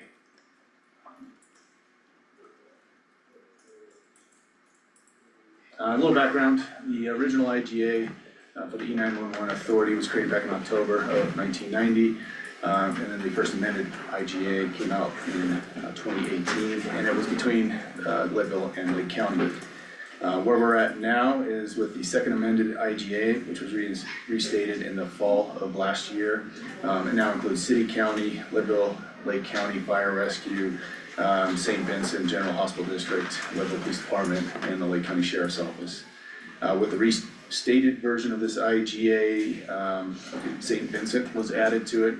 And then it also became a financially independent government agency, where the expenses are covered both by the emergency telephone charge, and the IGA payments. So I think the big ticket point there is that the IGA payments cover the rest of this, as it's a financially independent government agency, which, as far as I'm aware, is the first time that has been completed. I'm not aware of that as a process since 1990. So the goal of this IGA was to create the authority that consists of board members that represent each of the main users from dispatch.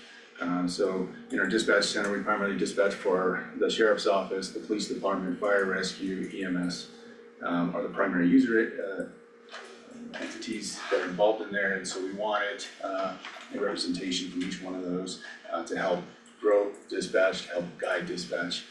So we have a pretty stable center here. This also provides structure and leadership through a director, which we're still trying to pursue that position from a full-time standpoint. And then there's also a fair cost distribution for the total cost of the Lake County Emergency Communications Center.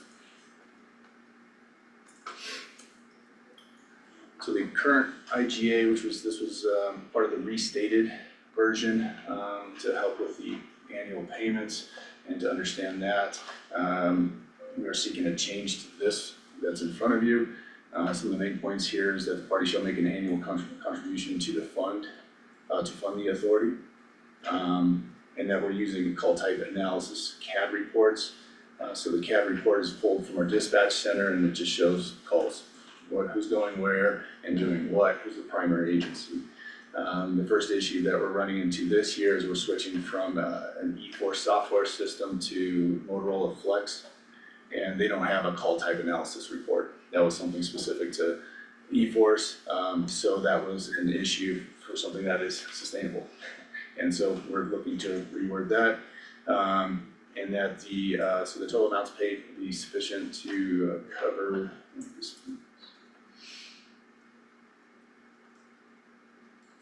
the approximate cost of the communication center minus the expected yearly amount from the ETC. So we take the total cost of what the dispatch center is projected to be in the following year and subtract the emergency telephone charge from that to come up with a distribution of what each entity is going to pay into dispatch.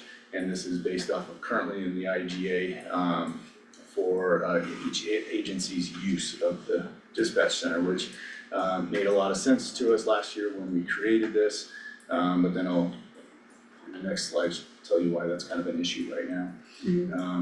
So we will keep the payments being due by the end of January of each new calendar year.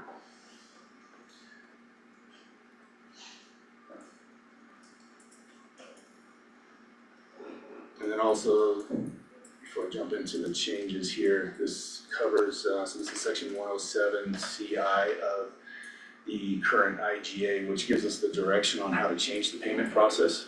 So this is where the E911 board has the authority to go ahead and submit a proposal to you guys, as long as it's been passed by a supermajority of the E911 board of directors, which it has, and the resolution has been created and signed.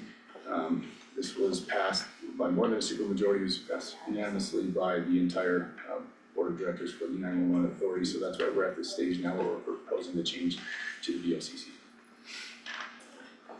And if it's rejected today, we'll fall back on what the current IGA states on how we'll split the IGA payments. How are they currently split again? So it's based off of call volume. And so each agency between fire, EMS, sheriff's office and police department, right now it's split off of a percentage based off of the total call volume in the call type analysis report that's produced. And that's produced by a rolling 3-year average. And then we take those average of those 3 years into a percentage split. And just for example, and I believe I have a slide here to kind of show the last model and the new model, but basically it's, if we're using 50% of dispatch, we pay 50% of the total cost. So the changes here are written in red. So a data year for the purpose of the annual contributions will be from July 1st through June 30th, and will be referred to as a year or years. And the reason for this change here is so we can just get a more accurate perspective of what's going on in the dispatch center. Gives us enough time to go ahead and pursue the following year's budget in a timely manner, so we can get to each entity's government to say, here's the next year's payment. And so this gives us, it's kind of a 2 for 1, it gets us ahead of the game, and then it gives us a closer perspective of what's going on. So the amount of these payments will be based on the party's use of the dispatch center over a 3-year average. So that is maintaining the same, just with the change of dates. The party's use of the dispatch center will be analyzed with dispatch call records from the software company used by the dispatch center's computer-aided dispatch CAD system. And so this is removing that specific report that was in the prior IGA, just to generalize it, so no matter what CAD software program we use now or in the future, it will still, we'll still be able to analyze the information related to calls. What's the definition of use? Is it just calls for service, or is like field staff initiated activities? Is that also? It's all included. Does that count too? Correct, yeah. Okay, okay. So the party's use of the dispatch center will first be examined by the total call volume from each party as the primary agency for each call. So establish a percentage of use by each party. And so St. Vincent General Hospital District and the Leadville Lake County Fire Rescue will make their annual contributions as a percentage of the use as the primary agency for total call volume. And so what this speaks to is really what the initial IGA meant to happen. And the reason why we're splitting this is because St. Vincent and Leadville Lake County do not have districts. They're everywhere Lake County. And so if there's a primary medical call, they get credit for that call. If there's a primary fire call, they get credit for that call. And then that's where we're establishing the percentage of use from the total call volume with just those 2 agencies. The remaining percent will be split between the Leadville Police Department and Lake County Sheriff's Office by percentage of calls from their local jurisdiction. And so this is where the main change comes into play. So instead of using call volume from the police department and call volume from the sheriff's office, we're now identifying the calls that are originated from their specific jurisdiction. So during the budgeting process, the board will review the past 3 years of call data from the reports used to examine the party's use of the dispatch center. This data will be provided by the executive director. The 3 years will consist of the last full year and the 2 prior years. Every year, the oldest year will roll off the average, and that the board will notify IGA partners of the amount due by October 1st. So, just a quick question. So if a call originates in the city and your staff responds to it, that counts against the city because it originated in the city, and vice versa, right? That's correct. But fire and ambulance is countywide. Correct. City or county. And so the old IGA was just for all parties was call volume.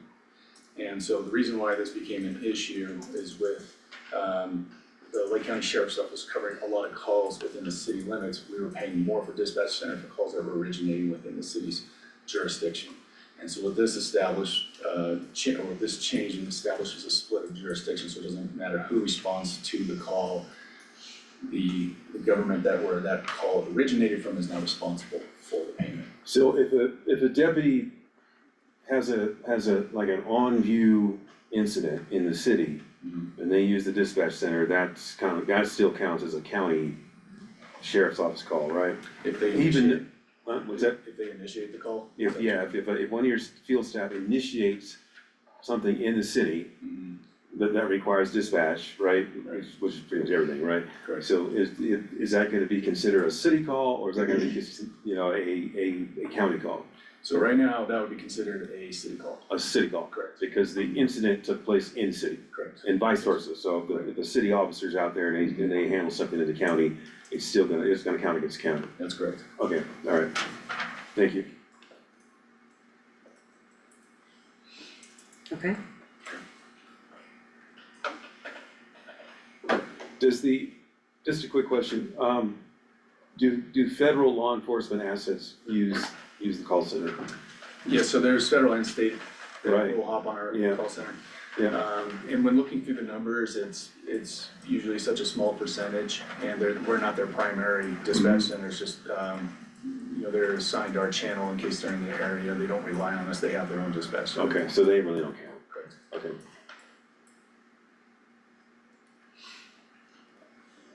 Just to display some numbers here on the left, there's an analysis of what it would look like under the current model. The one thing I wanna point out with the current model example is this has the date adjustment that is with the new IGA, not the old one. So there would be a slight difference in there, however, it's pretty minor. But this is just as an example. So for 3 years, 37,000 total calls.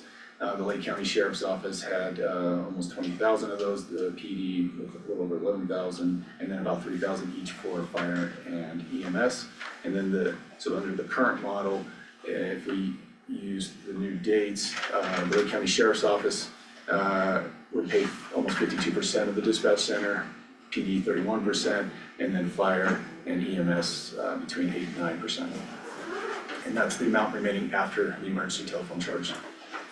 Under the proposed model, where we split the jurisdiction from law enforcement, is the example on the right there, where we initially remove calls from a percentage standpoint from fire and EMS. Those numbers would remain the same at 8.1 and 8.9 for a combined total of 17%. And the remaining balance to be split would be 83%. If we take the calls by district now instead of who's responding, we see that the Lake County Sheriff's Office has about 14,000 calls, and calls within the city limits are a little over 13,000 calls.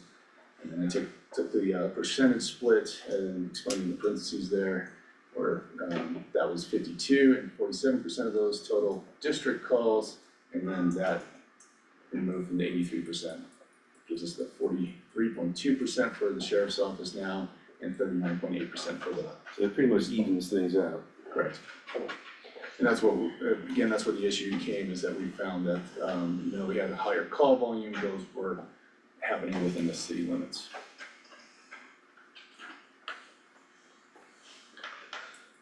Thank you. So this is the budgetary impact of current versus proposed. So our projections for the emergency telephone charge in 2025 would be the $228,000 figure on the top. We have approximately $90,000 in discretionary funds that we're going to transfer from our fund balance to help lower the IGA payments. And just a brief note on that is we are pursuing a fully staffed dispatch center in 2025, so there was a cost increase that will level out after this year. So to soften that blow for all our parties that are involved in the IGA, that's where that transfer came in. So it lowered the intergovernmental agreement down to $762,000. That was some cost savings that we were able to incur from the initial amount proposed was at $960,000. So we've been able to lower that almost $200,000 for all the user agencies. And so the column on the left there is our current model. So if we maintain our current IGA, the Lake County Sheriff's Office would be obligated to spend about $400,000 towards dispatch.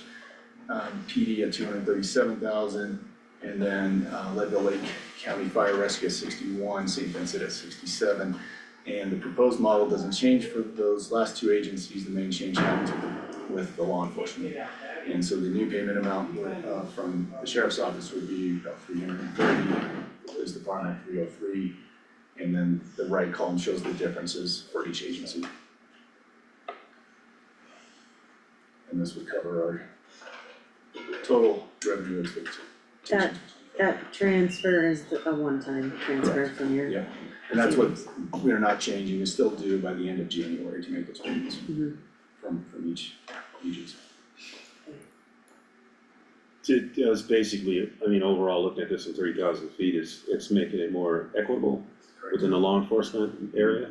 I don't see really any changes in the fire ambulance service payments, but it's leveling things out in law enforcement so that, you know, basically the city's paying more of a fair share, and you guys aren't paying like 51% of it, 52% of it. Okay. And that's what that 66,000 represents, is giving what has happened over the last 3-year rolling average with more responses to the city limits by the sheriff's office. It's the perspective of not only myself, but the entire board, as represented by their vote, that would be $66,000 of extra spending by the sheriff's office. Yeah. Any questions through any of that? I can go back to any slide, it's helpful. But the reason why, again, we're proposing this to you guys according to the IGA is that you guys finalize the process of approving the payment change according to the IGA. Again, the resolution has been signed, it's in place. We also have the exhibit developed with the red lines, or the lined out edited version that will be added to the resolution and recorded. Okay. And I'd like to give Claire an opportunity to add anything if I missed anything. No, I don't have anything to add, just to echo that when Sheriff Speckman does mention that this is something the whole board agrees on, he's absolutely right. We've had nothing but good conversations about this in our E911 meetings, just making sure that we're equitably dividing this between all of our jurisdictions. We understand the Leadville Police Department is going through a lot of growth right now, and we're here to support them through this. We appreciate their willingness to step up to the plate and participate more in these conversations, while also being a good partner in dispatch, and paying that share. Great. Alright, I just wanna make sure because the first point you made, I thought that because of the software, you were making the change, but I don't think that's the case. Is there That a was one aspect of the change. complication? Okay, so is there a complication with the Motorola? No. Okay, it still does the location. Yes, Alright. so the jurisdiction's not an issue, who's the primary agency responding is not an issue. The issue comes from the old software. We identified a very specific report that we would pull to Oh, we get just that named information. that in the language of the Right. IG, okay, I Yeah, see, so it's still the I same see. idea. Okay, it still performs the same function, okay, got it, Kev, but, did you, go ahead, no, it's fine. do you have a workaround for the change in the software where you can still get that data? Yes, there's plenty of reports that we can pull in this new software program and Okay, identifying so jurisdictions. you can still get the same information, you just Yeah, have to go about it differently. Right, and they're, Okay. even the 3-year rolling average, we're still gonna maintain access to our last software. So we'll still have to use that, until those years roll off completely and purely on yeah, Flex. yeah. So it'll be a different named report, but it'll provide the same information. Are you still having to pay for that service, for that software, Yes, to maintain. until those years fall off? Well, beyond this, just from a record retention standpoint, the Yeah. sheriff's office is gonna have to maintain service with eForce so we have access to those records. We do that with our prior software before eForce, called Crime Star. So it's just something we have to maintain access You to. just, yeah, it's just access, you don't have to necessarily, Right, so it's a reduction in cost. okay, alright, storage, okay, yeah. all that makes a lot of sense to me. Any questions for Sheriff or, I've already asked them. great, alright. With that, I'll entertain a motion for an approval of the amendment to the IGA with the Lake County E911 authority for payment process change. So moved. Second, can you check if Jeff is still on, please? Thanks, Jeff. I don't think there's any further, is there any further discussion?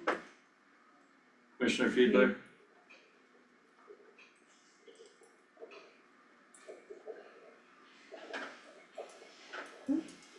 Okay, well, that's okay.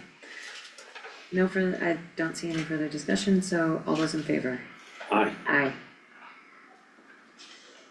And we'll just make sure we have, I think Jeff fell off of that, Cindy, just for. Alright, thank you, Sheriff. Thank you, Claire, appreciate it. Alright, number 8. Discussion and consideration of the appointment of new Lake County E911 Authority Board Director. And Sheriff, go right ahead, this is to appoint the police chief. Yes, yeah, so just to bring up a couple key points here from our IGA, and so the process works where each executive, our chief executive from each party will submit a letter of recommendation if they wish to be on the board to represent their agency. This was done with the Leadville Police Department to appoint the interim chief, Dan Breyer. And as noted in that letter, was until a new chief was hired, so we've been through that process now. We followed the steps as laid out in our IGA of Dan Breyer resigning, there being a vacancy, and then a new letter of recommendation submitted. So we followed all those steps in accordance with our IGA, and so now we have the letters on file. There's no need to view those unless you wish to, but they're all on file there, I guess.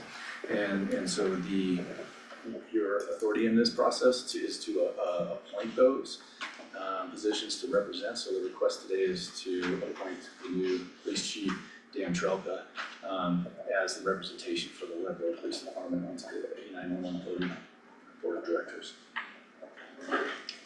I'll entertain a motion to appoint Police Chief Dan Trelka to the E911 Authority Board. So moved. I have a second. Any further discussion?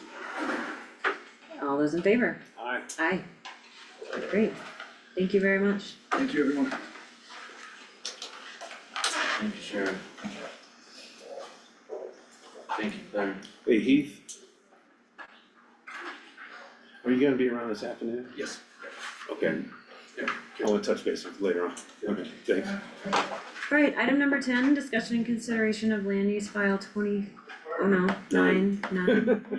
Which was 10? Discussion and consideration of a contract with the Diversis Health to bring substance abuse treatment services to Lake County. We have Angel Gutierrez and, with our community justice, as our community justice coordinator. So Go ahead, I'm Angel. gonna hop in real fast. Oh, yeah. Just to clarify, and then let Angel take it off from there. So Diversis is our managed service organization currently for our region.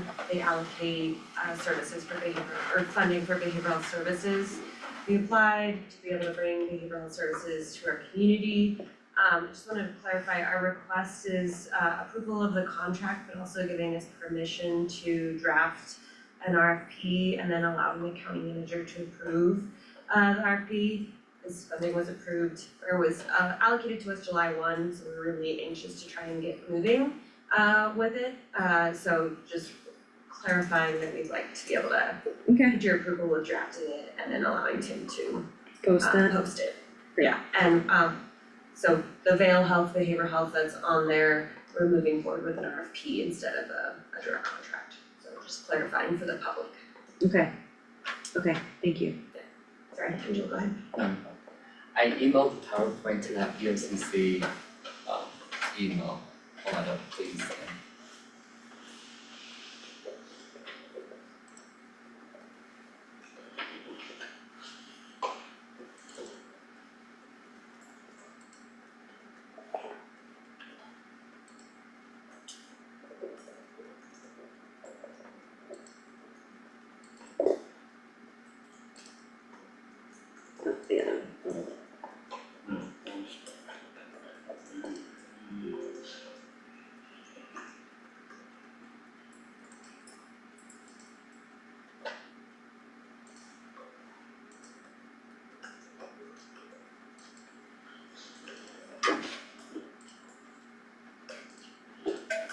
Okay. Thanks, Tim. Sorry. That's great. So I briefly talked about this grant in one of my presentations. So it's me now formally introducing it to the board.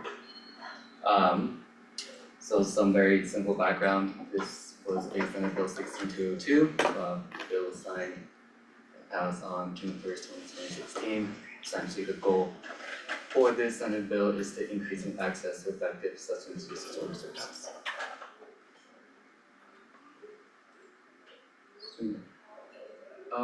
So there was, within this Diversis Health grant, there was two possible funding allocations. One was to increase of clients served, but that was if a program has already existed and it would just expand that program.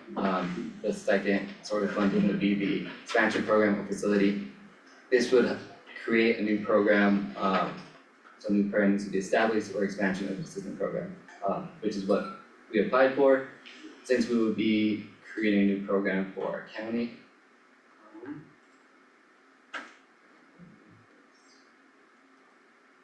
So some of the goals for this funding for Lake County would be to subcontract services with the behavioral health provider. They would ideally provide in-person substance abuse treatment and mental health services in Spanish and English, and this will be housed at our DHS office.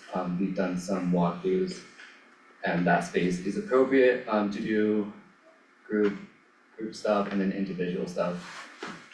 This provider would be bilingual.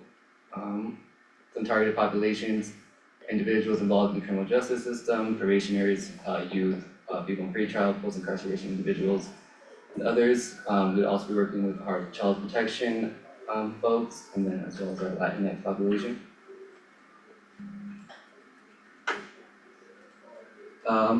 This is the budget that is in the contract. So those community justice coordinator, which is that will help pay for some of the invoicing and reporting that is required for this grant. Those basic care products that we had briefly talked about in our last budget meeting for hygiene products. I've been in communication with our law enforcement to try to get a list of things that they see is appropriate and needed. The third item is the therapist itself, $93,000. Good therapists are expensive, so a lot of money will be going to their salary and pay. Laptop and office supplies as budgeted is $2,599. Mileage reimbursement if needed, and that's at 0.68 rate, and then 10% indirect cost that is required for the grant. So the total brings us to $114,749,000, which was awarded to us. There's no contribution required from county. This would be a reimbursement grant. Is this for 1 year? It's 1 year, yeah. Okay. What's the plan for years 2 through whenever? So the hope is that we can help them in their first year of getting set up, this provider, and then they start having a clientele base, where then they start billing like Medicaid, private pay, et cetera, while they build up that clientele base, so that July 1, they'll be able to have income already through private pay and Medicaid billing. So it's really that startup critical period while they establish their practice. This is just startup funding? Yeah. Okay. And for a third party, and then we continue to engage with them. Yeah, Or not. DHS has, it depends on the outcomes, right? DHS is willing to house them, so it's a pretty great option for a provider to have a location.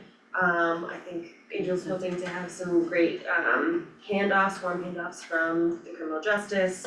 Obviously CPS, Child Protective Services is within DHS, hoping to be able to have referrals there. We really in our community need the in-person services that can deal with both substance use and also younger kids. Okay. This is great.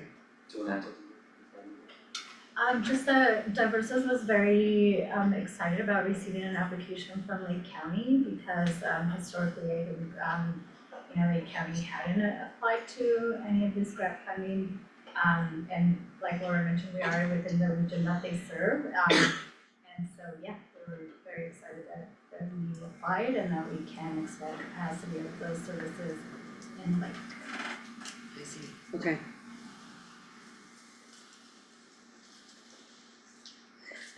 Okay. Sure. It's just procedural, so I'll wait till the end. Okay. Thanks. So you know, my job is to implement those gaps that were identified in the SWIMS report. Some of those codes are from the SWIMS report, stating while behavioral health exists, they are not as robust or accessible as they could be. Due services in Spanish despite our large Spanish speaking population. Substance abuse treatment is limited to Appalachian and into Appalachian County. Most of these services currently are mostly through telehealth, which was great when COVID was around. But now people are really asking for that in-person, one-on-one connection with the therapist. Some stakeholders that identified this need is probation and probation clients, so that this is a need and want for the county. Child Protective Office also expressed this as a need for their children as well. And I'm sure some of Gloria's clients as well through the Brown program. Yeah, Yeah, from the wraparound perspective, we serve a lot of the kids that are either in diversion, pretrial services as well. So it will line up perfect when we have those referrals if they have been asked to participate in substance use treatment, to be able to connect them. So I feel like it's a well-rounded, connecting the community justice services and just increasing that capacity. And not to mention prevention, which is a big goal as well, to help people be successful in preventing incarceration as well as transitioning successfully. Yeah, and there's no limiting criteria of who can participate, right? It's really. Right, it's up to us, right? Like there was anything in the grant that like stipulated like any limitations, No right? It's like limitations. we're designing the program of, referral system and who's eligible, and so that's what we're trying to embed, right, is community justice involved populations. Thanks. Okay.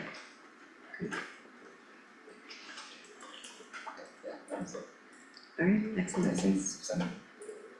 Great, thank you. That's great to take advantage of that resource. Just to make sure I understand you correctly, we are putting out an RFP, we're not putting out an I RFP.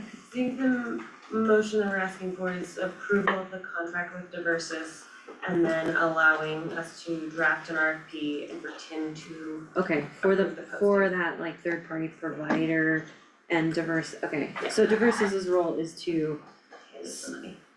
Okay, And then you locate the provider. Okay.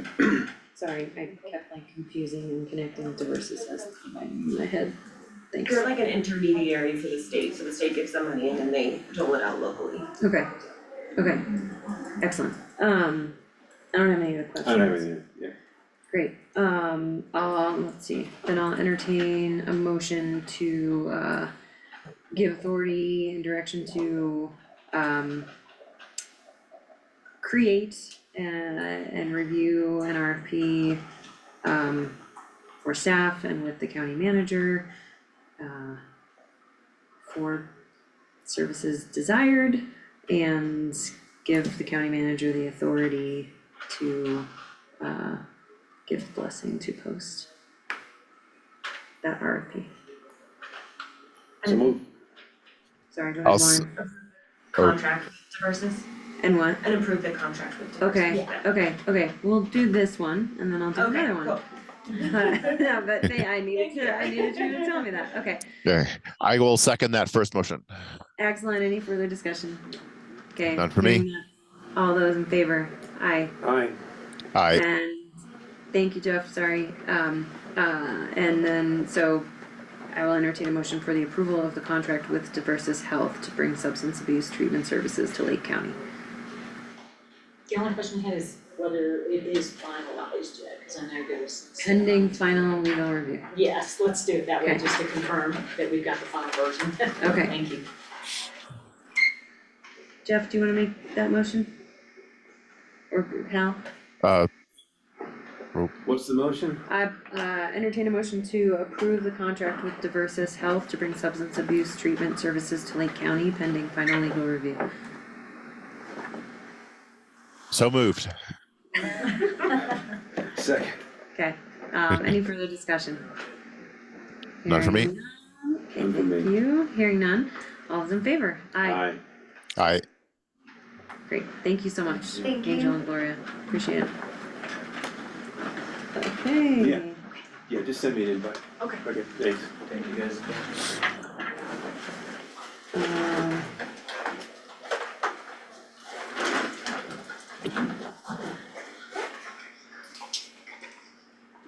Great.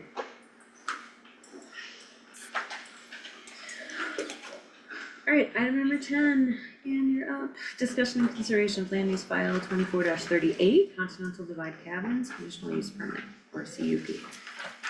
We've got the Director of Community Planning and Development here. Go ahead, Ann. Thank you so much. I have a statement of motion on the public hearing that was held on November 12th for Lee Rymel on the Continental Divide cabins, kind of a unique, but also kind of highlights the fact that our land development code doesn't have a process by which you can amend a conditional use permit. You have to come back through the whole conditional use permit process again. And so we are considering in the future an administrative process, particularly like in this case, when they want to simply reduce the amount of entitlement that was originally provided through their existing CUP. So, since we don't have that process, we went ahead and took it through the public hearing and as a new CUP, and we have a recommendation from the Planning Commission. At its November 12th, 2024 joint public hearing, the Lake County Planning Commission unanimously approved a motion to recommend conditional approval with 5 members in favor. The original motion was made by Jason Marufo and seconded by Steve Stevens. Jason moved that the Planning Commission recommend approval of file number 2438 Continental Divide Cabin CUP, an application for a group camp consisting of 4 individual cabins located at 26467 Highway 24 North and legally described as number 15286 Point Breeze load containing 2.41 acres to the Board of County Commissioners with the following conditions. Number 1, file number 0608 Continental Divide Cabin CUP conditional approval is rescinded and now replaced by file number 2438 Continental Divide Cabins CUP, which allows for a maximum of 4 cabins and an occupancy not to exceed 8 people per cabin. Number 2, there shall be no outdoor burning except in propane-fired barbecues located on the decks. There shall be no fireworks or firearms on site. Number 3, there shall be facilities for trash located either inside each cabin or any outdoor trash receptacle shall be bear-proof. And number 4, all statements and representations made by the applicant in its application and in hearing shall be binding and considered as conditions of approval. And further finding that is analyzed and conditioned within the staff report dated November 12th, 2024, section 3.6.1F approval criteria have been adequately met. So that is the recommendation that we have. Happy to answer any questions, but as you will recall, he was originally in 2006 approved for 8 cabins. They are looking to contemplate a sale of 10th Mountain. They believe reducing the occupancy on the site really preserves the backcountry experience. And so they think limiting the density on the site has an overall benefit, not only for this parcel, but the surrounding area. So he's selling the cabins at 10th Mountain? They are in discussions of Okay. him, 10th Mountain has met with us.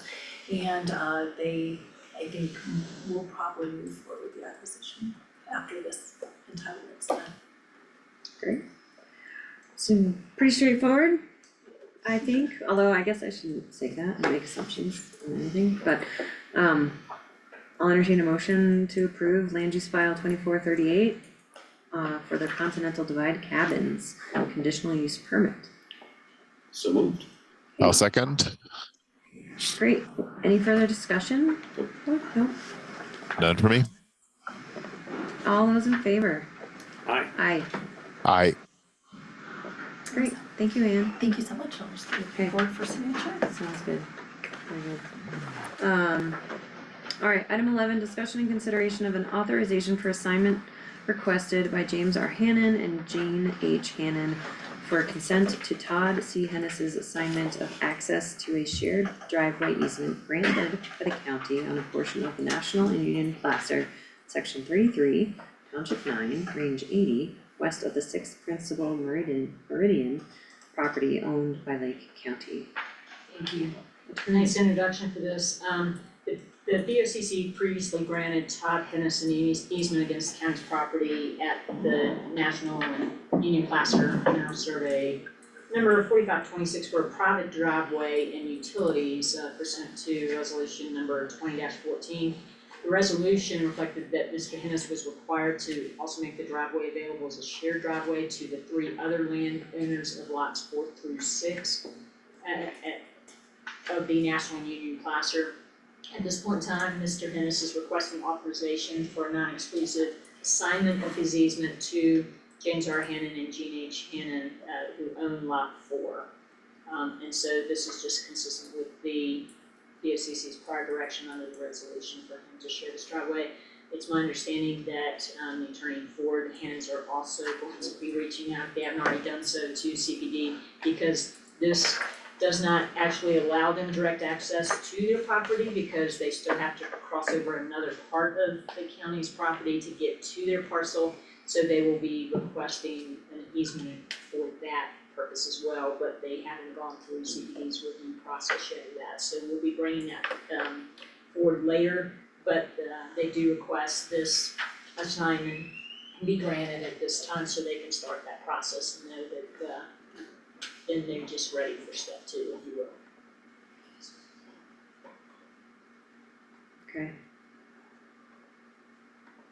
And, sorry, I was just trying to pull up a map, but this does not add.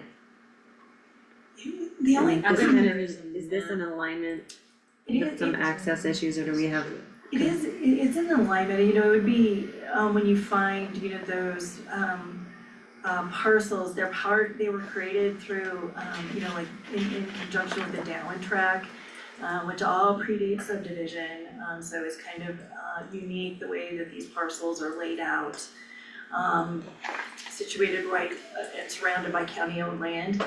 When they come in, we're gonna take a kind of a deeper dive, because we have another access going in to the north west. I think there's a series of 5 or 6 parcels there. And so we just like to make sure that when we come in to look at this driveway alignment, further easement, that, you know, we're creating the best access for these series of parcels there. So we're gonna take just a better look at that, because as you know, you just recently did the assignment. There's the Zadra parcel, but then further to the west, there's another access easement that we just did an assignment on due to a Stockwell, James Stockwell. So we have 2 different roads going through, or access easements going through the county-owned land. So we're just gonna look at it and see what is the best configuration for this access, and so this allows us, the assignment is already called for within the original assignment to Hennis. So looking at that today is, we support that, but then we're gonna look at just this configuration of access overall and what makes the best sense. Okay. Yeah. And then what is that, how many more parcels does that leave for anticipation of? I think it's 2 to complete this part of the That- process, or the original. The whole area, that's 7? Is it 7 Yeah. parcel? Yeah. Okay, I think it's 2 more left. in it. So okay, so we'll just We should incorporate the anticipation of them coming forward and making sure that, Right, something in connection that makes sense, so we're not just kind of, yeah, you know, doing these kind of unrelated segment easements. Yeah. okay, great. Any questions for staff? Alright, I'll entertain the motion for the authorization for assignment between the Board of County Commissioners and Todd C. Hennis. So moved. Second? Any further discussion? No. All those in favor? Aye. Aye. Aye. Thank you. Great, thank you. Okay. Alright, and item number 12, update on Harrison Park master planning, SE Group and Shape Architecture's anticipated comprehensive public engagement process. We have Michael Yerman here, my rural planner. Welcome, Michael. Thanks. Thanks for being here. I wanted to give a quick update because I think there's been some community discussion that around Harrison Park kind of and Jack's gonna end up. Here. Sorry. So I just wanted to get out just an update to the BOCC on where things stand on this. As you know, you just approved the SE Group's contract to begin the work. We're hoping to execute a PSA with them very shortly, in the very near term, hopefully this week, so that I can get to work. But I wanted to give a quick update. You know, I wanna make sure that I dispel any community rumors that there's been any kind of decisions made. Mhm. I don't Facebook, so but apparently there might be a Facebook post saying that the county has already master planned the site and is ready to go. I'm a horrible millennial, so I have no idea. The Martians are gonna land there. Yeah, well, I don't Facebook, so. Neither do I. But I do wanna just make sure that the whole purpose of what we're doing is to get public feedback and public input. And so we're kicking that off. Our actual hope is that we're looking at December 10th as the first actual public meeting date. We wanna do it before the school winter break. So December 10th will be that day. We're still trying to nail down the exact time and place and those details, so certainly make sure the BOCC knows about that moving forward, before anything happens. And there are part of the whole scope of services, there's 2 giant public work sessions as well as a final presentation on the master plan. So there'll be 3 different times at which we'll do that. The second big thing is that what we're trying to really make sure we do well is to conduct focus group discussions with the steering committee of the folks that are, especially the agencies that are directly impacted, the school district, the county. And so you'll see on here, this is the initial draft, starting at the bottom, the back is kind of the initial list of folks that are being asked. Certainly, we haven't gotten to the point where we've confirmed that those folks have time to participate, but that is really where we plan on doing that. You know, we did discuss, and I guess this is a point of conversation today, that the current and future BOCC would participate in the public workshops and provide feedback that way, as we proceed. So, Is there any particular reason why, like, full circle's not on here? Jackie, Probably not. go ahead. Oh yeah, they certainly could be added. Right, was it not on here? Full circle, It's not on here, or was it's it? not on there. Okay, we can add them. Yeah, there's no issue to adding some. Okay, great, cause they have a lot of open lines of communication to the Spanish speaking segment of the community. Do we know the contact for that? Yeah. I can- Yeah. Okay, great, we could add that. We've got build a generation on there. Is LC Bag on there? Yeah. Yeah, they're on there, okay. LC Bags on here, Advocates, the Housing Coalition, Bright Start. Yeah, okay. So, and again, you know, it's not, the purpose of the steering committee too is to get that focused feedback on the site, and to have those folks being kind of having the ability to take the initial planning documents to them first before they go public. So that's the intent of the steering committee. Sorry to interrupt you again, apologies, but Chamber of Commerce, Who would you think at the Chamber of Commerce that would be, have that, just as we were working on the comp plan, you anticipate that, Nancy Bailey. okay, yeah, Nancy Nancy, should be Norm, consulted on that. She's a. Okay. head of the- Nancy, Norm, and Is it Christy Lee, Nancy, Christy Norm, Lee. Reader, and Christy Lee came Yeah. to us. So those seem like not- great. That's the chamber leadership team. Okay. Alright, we can certainly add them. Okay. That'd be a good idea. Alright, sounds good. So with that, I mean, that's basically the update. I just wanna ensure the public at large that, and especially the neighborhood as well, that there's no decisions have been made. In fact, it's the complete opposite. We're gearing up to try to do a very robust public process. So just wanted to provide that update, and we'll be kicking off pretty quickly with getting SE's group and Shape Architecture. They're gearing up to really get going on getting ready for the 10th, and also getting ready to get materials out to this community. Okay. How about business owner representatives? The chamber, I Like large, I mean, the feel steering, like getting business it, so we have a really condensed timeline, Yeah. so getting the steering committee, we're starting to get this movie really big. yeah, And the issue we have is we have Thanksgiving and Christmas, and then, so I don't know how. I think the best line of communication with the business community would be through the chamber. chamber, yeah. Because Okay. They can decide. do the work of And then, you know, the business, the whole purpose of the public outreach is to have business owners come to the public meetings. Really, to me, the steering committee, the primary driver of the steering committee is those, like, the property and the community organizations that could directly be impacted by the actual development of Harrison, right? So the school district, the rec department, you know, rec uses, those types of things, the housing groups, obviously. We want to, you know, they've been involved in those discussions for a long time. What I would say is that the correct place for a lot of the other folks would be to be part of the public process and getting their inputs, and so. Yeah. But we can add a change to this as well. I think it would be a good idea. Okay, sounds Yeah. great.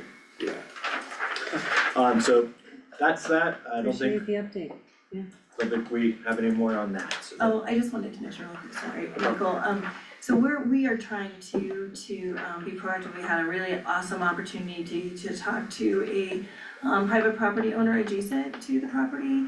And we're continuing to try to put out good messaging. You know, there are some communities being held within the community that we would love to put information into, you know, that where we are in this process, that we're in the very first stages of the planning, that there is going to be a robust public engagement portion of this. And so we were able to, just last night, Jackie and I were able to have like a really wonderful meeting with an adjacent property owner who we are hoping will be kind of a community connector for us into and help us get information and let them know that we're a resource to come to if any of the adjacent property owners in the area have any concerns about what the process is. So we had a really nice opportunity for an hour meeting last night with one of the adjacent property owners. We're just gonna continue to try to build on that and get the information out. Yeah, I've had, this is a while ago, but I had probably 2 hours of conversing with a resident that lives across the street from this proposed project. And so, yeah, Yeah, we're thank you, hoping, because yeah. not everybody thinks this is a good idea. Right, and Right. we're really hopeful that the property owner that we spoke to last night was going to go back to I think there was a community meeting last night, or I'm not sure exactly when, but we asked, you know, if it would be beneficial if we come to one of those and that we were happy to be there, answer any questions, bring some information into it. So I just wanted to, I follow up the you know, CPD is trying to get that good information out too. And it'll be, the other thing too is, you know, we have to get the SE group in shape under contract, and once they're under contract, the other big piece of the puzzle is getting information about, there is gonna be a community meeting on the 10th. And here's the time, and here's the place, and if you know, here's a survey that you can fill out if you can't make that meeting. You know, just getting all that information.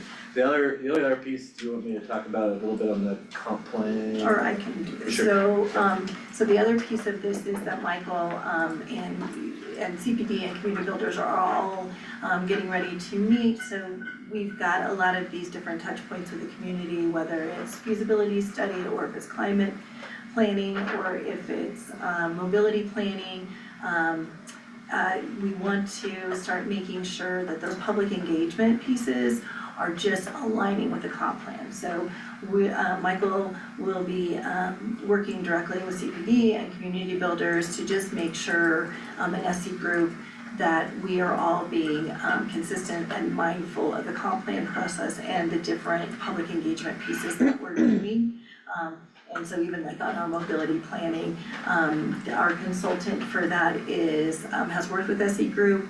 So we're just creating this awareness throughout everything that we're doing that has a public engagement component to make sure that we're all aligned with one another.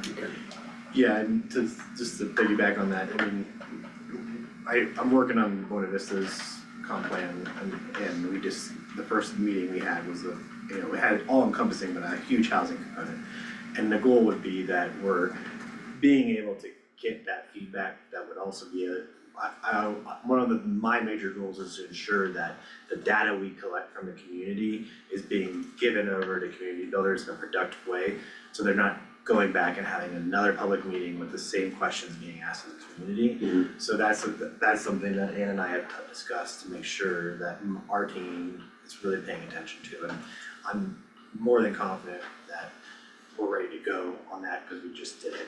Like, I just participated in a huge event with that with the C group, so I think it'll be productive and a way to also piggyback on the needs assessment that is just out there, that's all the information, so we're in a really good place to be able to provide a lot of public data points as well, because of the information that we've gathered over the last year. Okay. So, excited to get that going. Great. Thank you for the update, appreciate that, and appreciate you trying to get ahead and stay afloat with all the talk around town. Alright, item number 13, discussion and consideration of requests to record plat amendments for block 21 and block 39 of the Stevens and Leiter subdivision of Stevens and Leiter's Placer, US survey number 2271, within the subdivision, City of Leadville, Colorado. Go ahead, Michael. So, the two blocks that we're developing, block 21 and block 39, we had to do plat amendments to adjust lots, to provide easements, a variety of other things. Both those plats have been approved, they're actually under the city's entitlement jurisdiction, but the county is the property owner. So today we have Mylars that we need executed to be recorded. Those new Mylars are kind of paramount to keeping the ball rolling, for new legal restrictions, but there's really nothing of substance to that other than you're the property owner, so you have final consent on signing that. Great. Yeah, the city approved, the city council approved October 15th. Okay. So, yeah, we're ready. Great.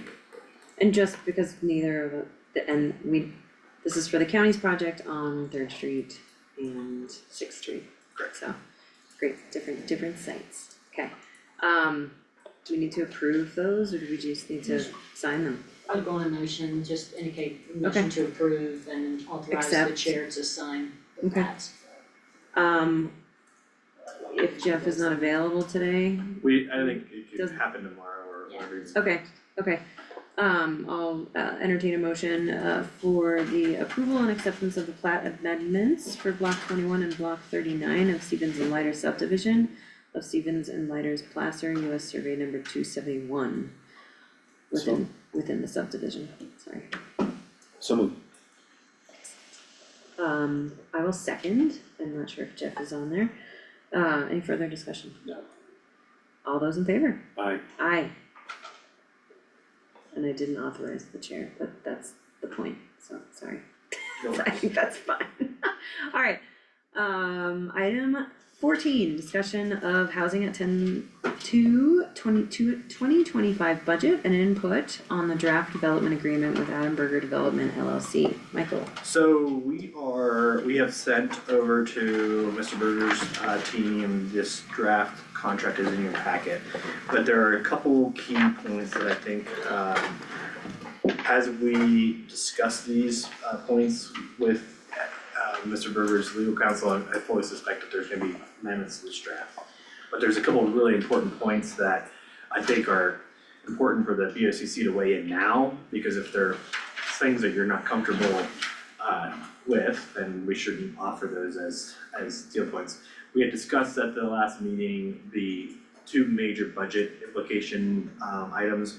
One is the backfilling of the 2-unit purchase in case there's any attrition in buyers. And the second big one is being the direct subsidy that would be paid to help buy down costs. And wanna ensure that we're on the same page, that I understood that direction.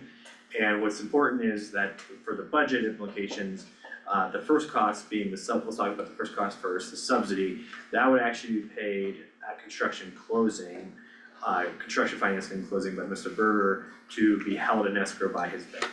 And then it would be credited towards each of those units at closing for those buyers. So that's an important point because that payment would basically come in March or April-ish. So that's definitely a 2025 budget item. The $650, which is the max amount for the 2 units that's being capped at, may or may not even occur, right? Well, our hope is that, and actually as of today, we have 120 people that have logged on and yes, and Awesome. Yes. So my hope is that does not become an issue.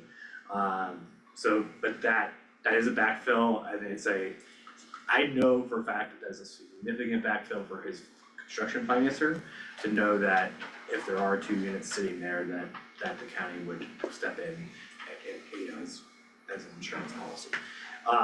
With that said, the other big piece of the puzzle on all of this is the collateralization of the land.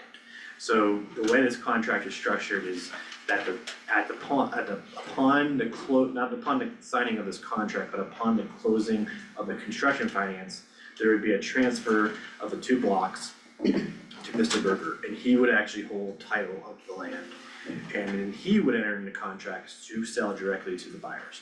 So what that does is it removes the county from being in the middle of a buyer contract and having to do a separate disposal of property for every single duplex that you would have, right? Which would be very messy and not very, I don't know a way to actually do that, without doing this. But the big piece of the puzzle there is that there is what's really important about this is the way this is structured is currently contemplate that he would do a letter of credit for the appraised value of those 2 blocks, which is $1,030,000 is what the appraisal came back at. For the appraised value of the land. Of the land, okay, Alright. So when you think about it, he's basically getting, cause he's gonna collateral, that land would be part of the collateral. He's getting the land plus almost basically $1 million surety from the county, so it's almost 2 million of to go forward with this contract, which I think is a pretty sweet offer, and it's pretty typical of what I've done with other developers. The only thing I will say is that, the timing of all of this is important in that he has the ability to, per the contract, to basically, if he's unable to finance, his last chance to withdraw from the contract is which is not being able to come to construction financing terms, which would be what we anticipate in March. So just the timing of this contract and the dates that are important here are that he has to secure his construction financing by basically mid-March and be ready to close. And that's when he would have to post a letter of credit, and we would transfer the land, we'd go through closing, and that's when he would really be collateralized on the construction. So just understanding the sequence, that's also when the escrow payment would occur, and so that's a really key date. And that is backed by the fact that the idea would be that February, whatever the dates were, 13th, 14th, 15th, the lottery would occur, we have 4 days, he would have 4 days to get those winners under contract, post escrow. So he would be going to his bank with hopefully 24 signed contracts, escrow checks from all of his buyers. I mean, he should have checked all the boxes to get his construction financing. The one thing that I am concerned about is he made a statement around the ability to do the letter of credit. And that's a pretty, from where I sit, and I want direction today from the BOCC, I can't foresee us not getting some type of strong surety. I wouldn't recommend it in any way. The only other option that he has potentially floated is that Chaffa might be the loan agent for the construction financing, and whether or not Chaffa has a structure in which they would give us the option in the event of default. But I don't see it, but he's going to investigate that, but I just wanna make sure that the BOCC is giving myself and the county attorney clear direction when we talk to them that this surety is really a not negotiable item. Okay, so I do think, to put it frankly, I think there's gonna be a little bit of downward pressure from me in the next couple of weeks, because I don't like the current circular dialogue around this that's going on, and I think given the direction today that we're going to basically say it's time for you to commit, or we need to start really making some secondary plans, which I don't wanna do. Okay, so that's the, I see a lot of head nodding, that's all I really needed from this discussion today, but I wanted to ensure that you at least understood the financial commitments for 2025. And can you hit that at a high level again for just the, So actually, there's in your packet, there's actually my memo I that, don't, no my problem. folders and. I can actually go sorry. through the full Like- list of 2025 items, so. So beyond the two big ticket items again are the 100% AMI subsidy, which is 482, and the backfill 2 units, which is 650. Those are that's $1 million of it. So the grand total of all of these changes I'm about to is $1,368,280. So $1 million of that is the subsidy and the subsidy and the units. The other ones that are in there that are next year expenses are the lottery management that we discussed, 80 grand. The townhome surveys, which will be your next agenda item, in grading, those are 42, that's Morrison Engineering. That's 42,000 to do the actual townhome plats. And we can't do that under the DORA grant because the party wall has to be constructed and be on site, so that's a next year expense. So we can't do them until they're done. I anticipate that there's gonna be some road patching for the Sand District and for Parkville. The road patching I budgeted at 15,000. The remediation dirt removal, I don't know if we're gonna finish, where I'm really hoping we do. But I have 20 grand budgeted in there, environmental testing and certification, 5,000. Building permit inspections, 38,000 is in there. So there's a chance that the building permits would be actually covered. We actually just did a supplemental request to DOLA, so that might not even come to 2025, as well as the completion of the dirt work. Okay. We put in for 220,000 more. For 300 and something, but had previously said 220, so we'll see what we end up. Okay. So, So budget, and I think we take us out of the general fund balance, probably. So these are built into the 25 budget. They already are. Through Yeah. CPD and the housing fund. Oh, okay, okay. Great, I thought they were newer numbers, thank you, awesome. But there are some, I wanna make sure that you understand that there are certain things that are just because of the cadence of how they occur, they aren't gonna be covered because the DOLA grant will be done in February. Just make sure you're aware of them.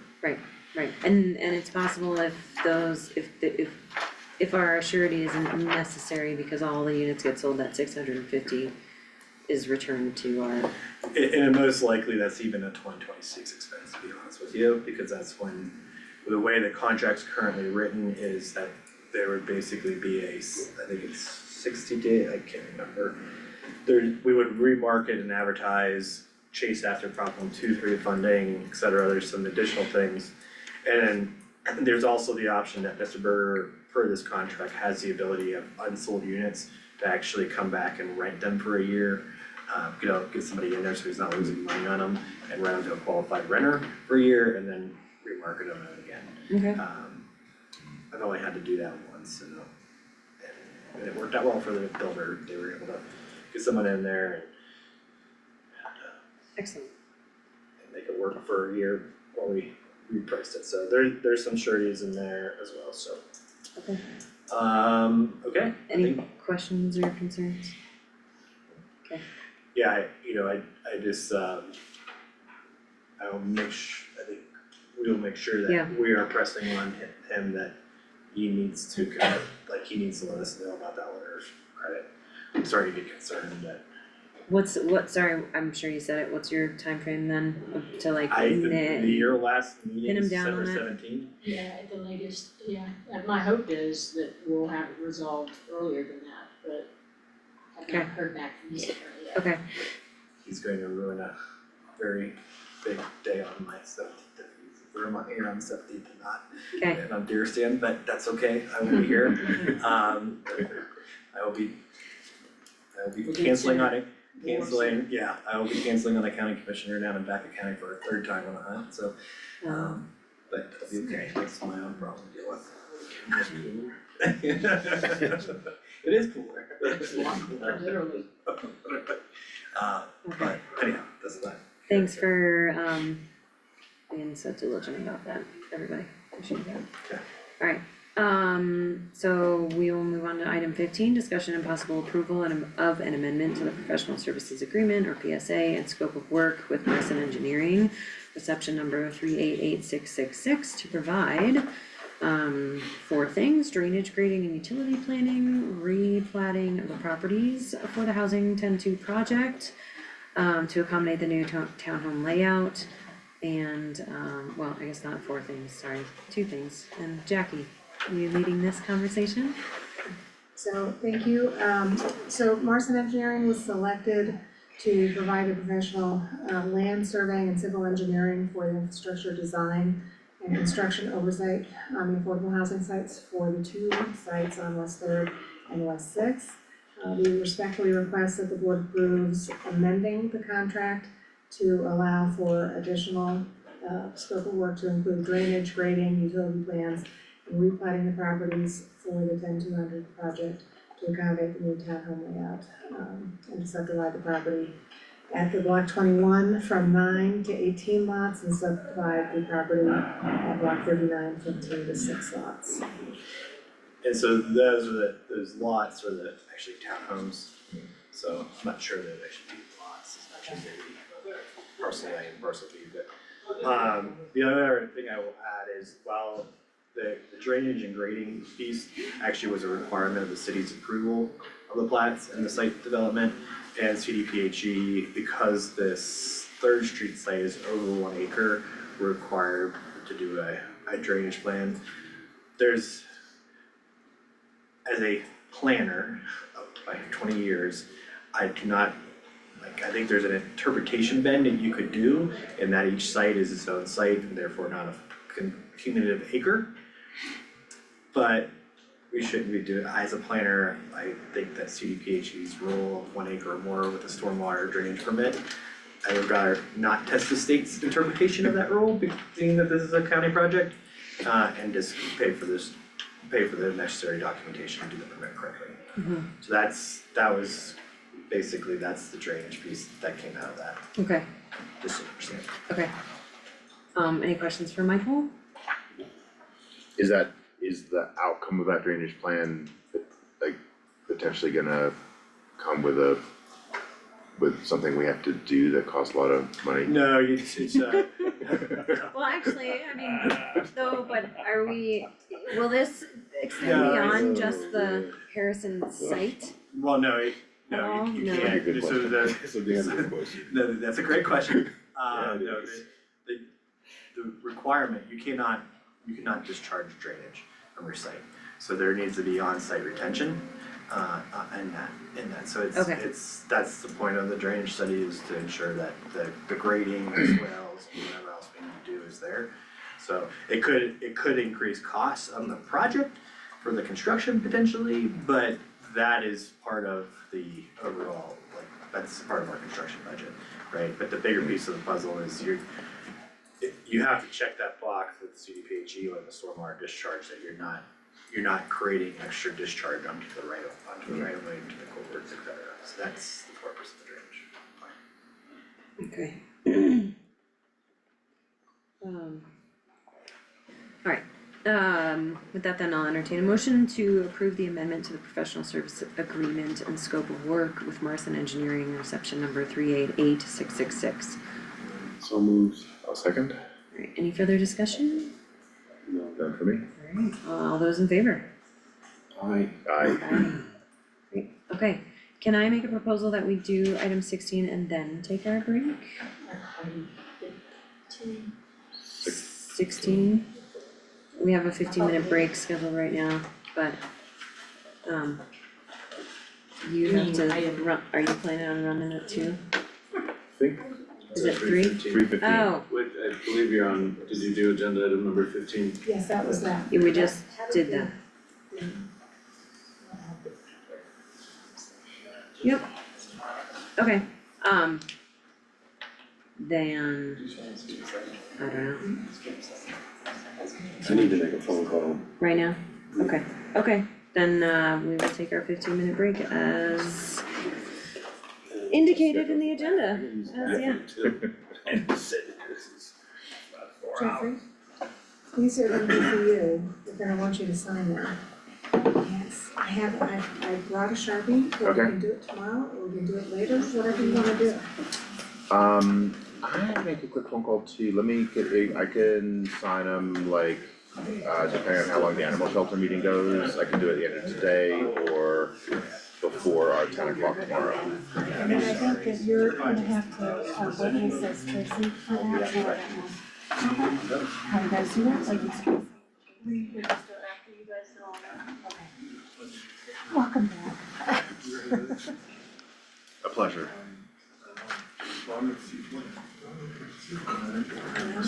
Yeah, I'll need to talk out like a 3 or so, I feel like one of the Okay. stuff's gonna go pretty fast, Yeah, I but, think so. I, for some reason, 2 o'clock was stuck in my head.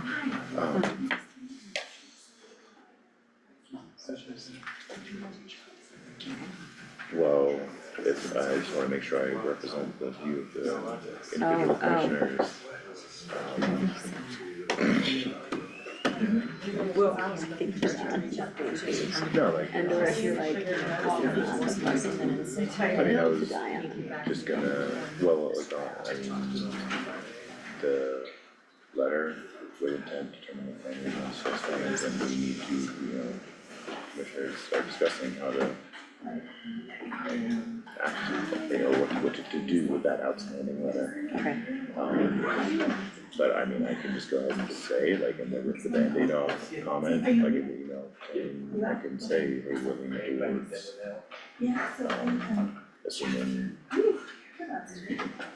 assuming management control. I might just come out and propose like, hey, we would like to essentially like flip the situation we're in where, you know, we'd like to have you put a budget allocation in your city budget that you would transfer to us.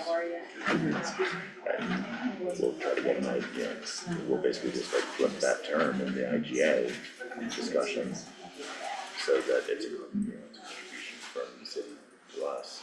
Yes, I wonder though, goes back to just chatting with him briefly on it, and then he was like, there's no reason sure can't charge the city for handling that in, but I don't have set up Like an on a agreement. fee structure, Yeah. I mean, sure, yeah, but like, I mean, some poor police person's not gonna like have a checkbook. And it's gonna come in a police fund. Yes. Well, no, I mean, that would be like an invoicing, but there's something that Chris had said, had mentioned more about like, we don't need.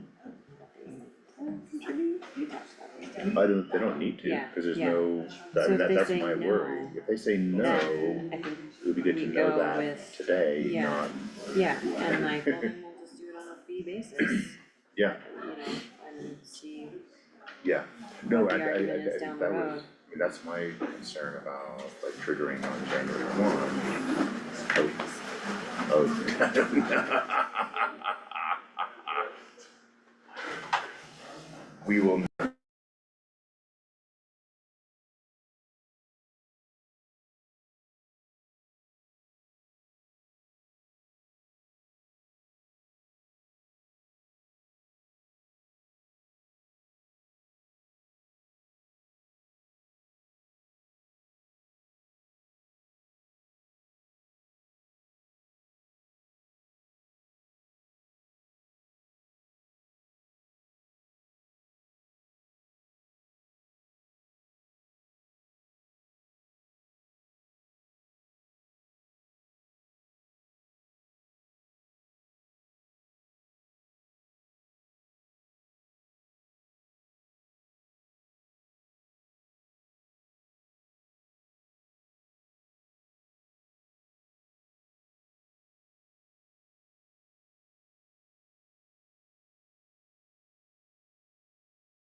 yes. Got everybody? You guys ready? I'm ready. Alright, yes, please. Okay, it's 2:13. We are back from our break and we're gonna go into item number 16, discussion and consideration of amendment to the professional service agreement with Cloud City Conservation Center for deferred maintenance, the continuation of that program. Lauren? So just a brief background, you all approved funding for C4 to do deferred maintenance on homes throughout our community. They came in, I believe, August to present data and ask for additional funding for that program. Through discussions, you all just approved $50,000 moving forward, but asked for additional data. So we're bringing back PSA, the amended PSA with those additional data points, and ask for approval of the $50,000. For this contract year, from what they've told me, they have roughly 25 households already lined up, ready to go. That shows a need in our community. And there's some additional items that I think got lost in translation, I don't know, track changes. So I asked for pending legal review, because there's just a few small things that we gotta add back in that C4 asked for that you all were open to, but not too big. Okay. Any questions from the board? For me? Okay. I might like to add though, since we kind of had to point out everything else in the contract, I would love to add a request to thank the county government and the taxpayers for the allocation of funding in writing and in events and when you talk about the programs and projects. I would love to add that to the contract. If that's okay with the commissioners. Yeah, I agree with that. Thank you. I've observed that not happen, so I I've think it's. observed it happen sometimes too, so it's Yeah. not never. Alright. Any other comments or questions for approval pending legal review? None for me. Okay.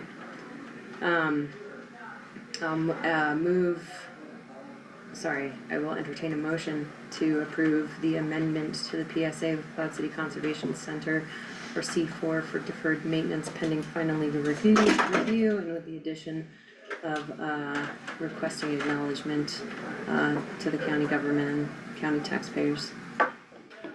So moved. Second? Any further discussion? None for me. Alright, all those in favor? Aye. Aye. Great, thank you. Thank you all so much. So I wonder, chair and board, for items 17 through 22, if you want to table until a date certain, being December 6th. Okay. We'll go into discussion on the COP and that amount. No.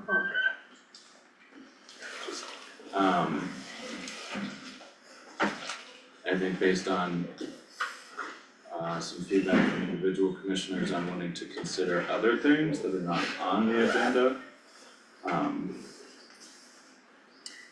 Well, we had discussed and I communicated to you what feedback from, you had asked us to give you whether or not we wanted to approve the capital requests. And then I shared with you what our discussion at the end of the work sessions ended up being. And I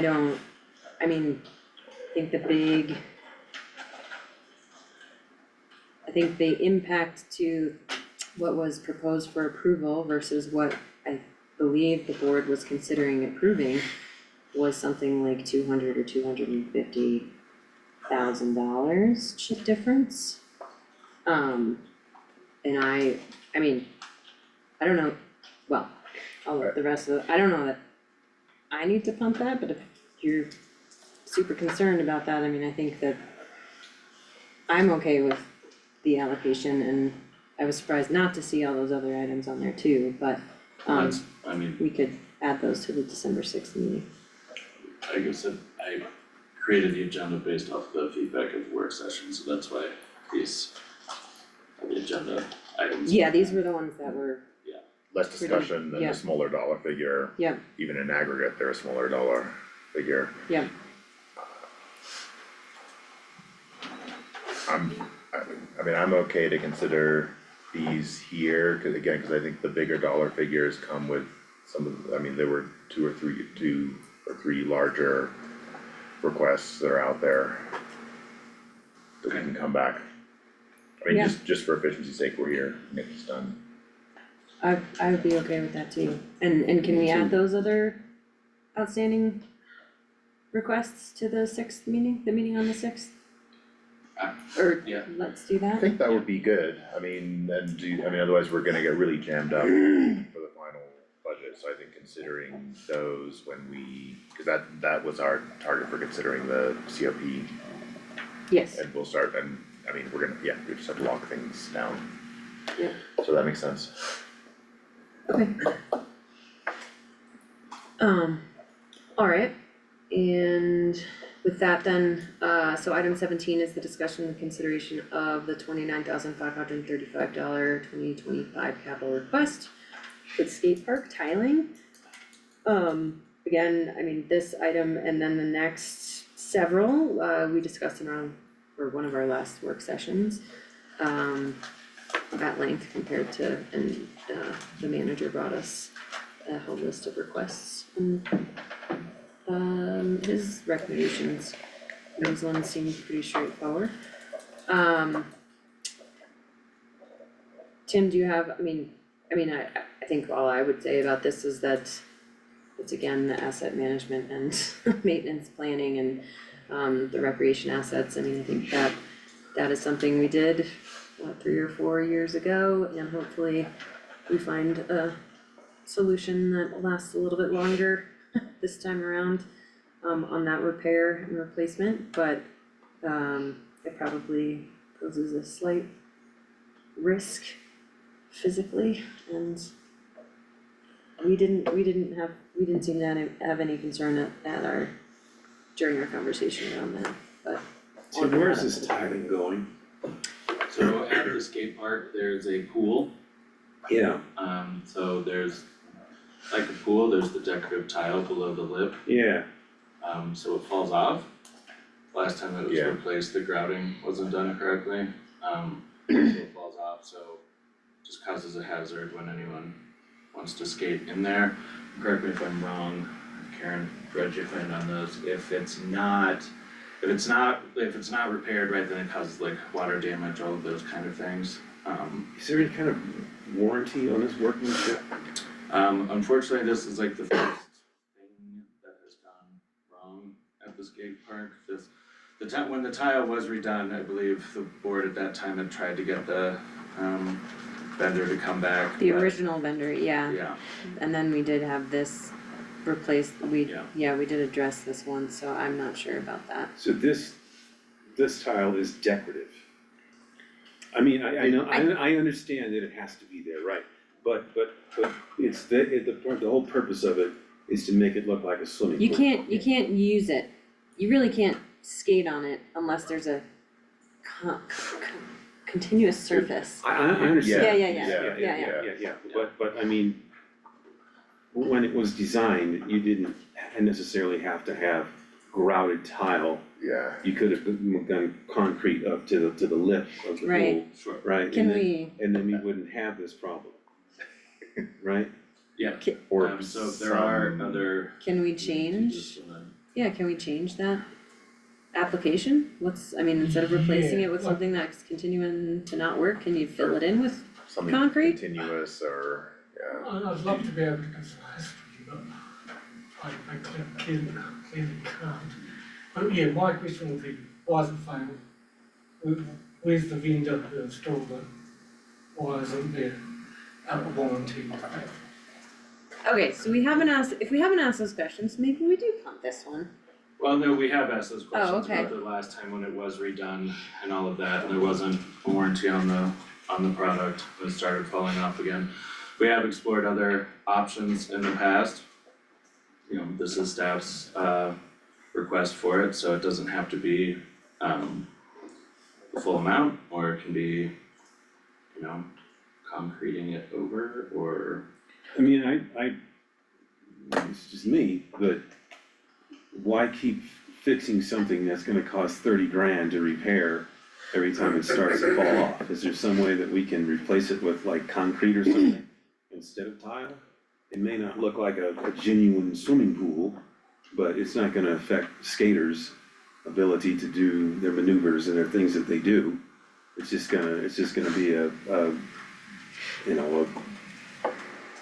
visual thing. It'll look different. Yeah, I'd make a proposal like for the motion that it's, you know, we approve this so that it's in the budget and staff can, but it's the request to repair the skate park tiling with whatever staff comes up with that looks like it's gonna work best within this budget.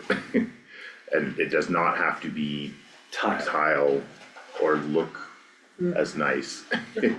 But Karen, I think was planning on being here, but because the morning session took a long time too, she had to leave for an appointment, so Okay. couldn't reach answer for those. Yeah, I mean, I might actually propose we punt this to Friday, cause if we can just, even if maintenance can come in and like. And I wanna look, I pulled up the Sourcewell contract, and it's got a pretty generic warranty provision in it, so I'd like to look and see what our options might be and go back to them. Cause this stuff has only been there for, what, a couple of years? I think, cause the contract's from 2020, late 2020. It was done in 22. The work. Yeah, I would think something that cost this much would have a longer service life than a couple of years. Mm-hmm. On the table for 12.6. Yeah. Is that agree? Yeah, with you guys? Great, okay. Alright, we'll table item 17 for our first meeting in December. Item 18, discussion and consideration of $15,000 2025 capital request for the Human Services building renovation. Sure, so this is to remodel the downstairs where public health and human services are. So, talking with, human services and public works, the maintenance team can accomplish a lot of this work. It's just mainly, material, and then, some labor. But it's, that is the proposal from, Public Works Director.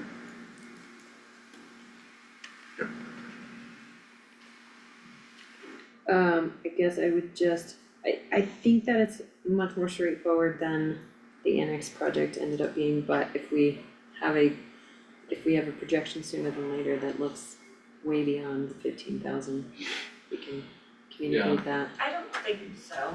I don't think, Go ahead. yeah, no, I don't think so either. I mean, I think there were lots of things with the annex one, Yeah, I mean, that was. one. But all of the other, things that were encountered there. But for this one, where nothing on the downstairs of that building is structural, and then it's kind of when you walk in and on the left is the big open door, really, we're talking about renovating the right side, Yeah, right? yeah, when you walk in, public health is to the right, and they have a big, beautiful window, and DHS literally has a doorway that a desk got put in front of. And that's how people talk about some pretty confidential things, and so we're hoping to expand that door a little bit so people have a better customer service experience. And then on that one side on the left, we could put up a wall to create a whole new interview room for our SNAP participants. And it's gonna free up a lot more space behind the desk. So it's just a more efficient use of the space, so. Yeah. Any questions for me? yeah, I'll entertain a motion to approve the 2025 capital request expenditure not to exceed $15,000 for the Human Services building renovation. So moved. Second? Any further discussion? Not for me. All those in favor? Aye. Item 19,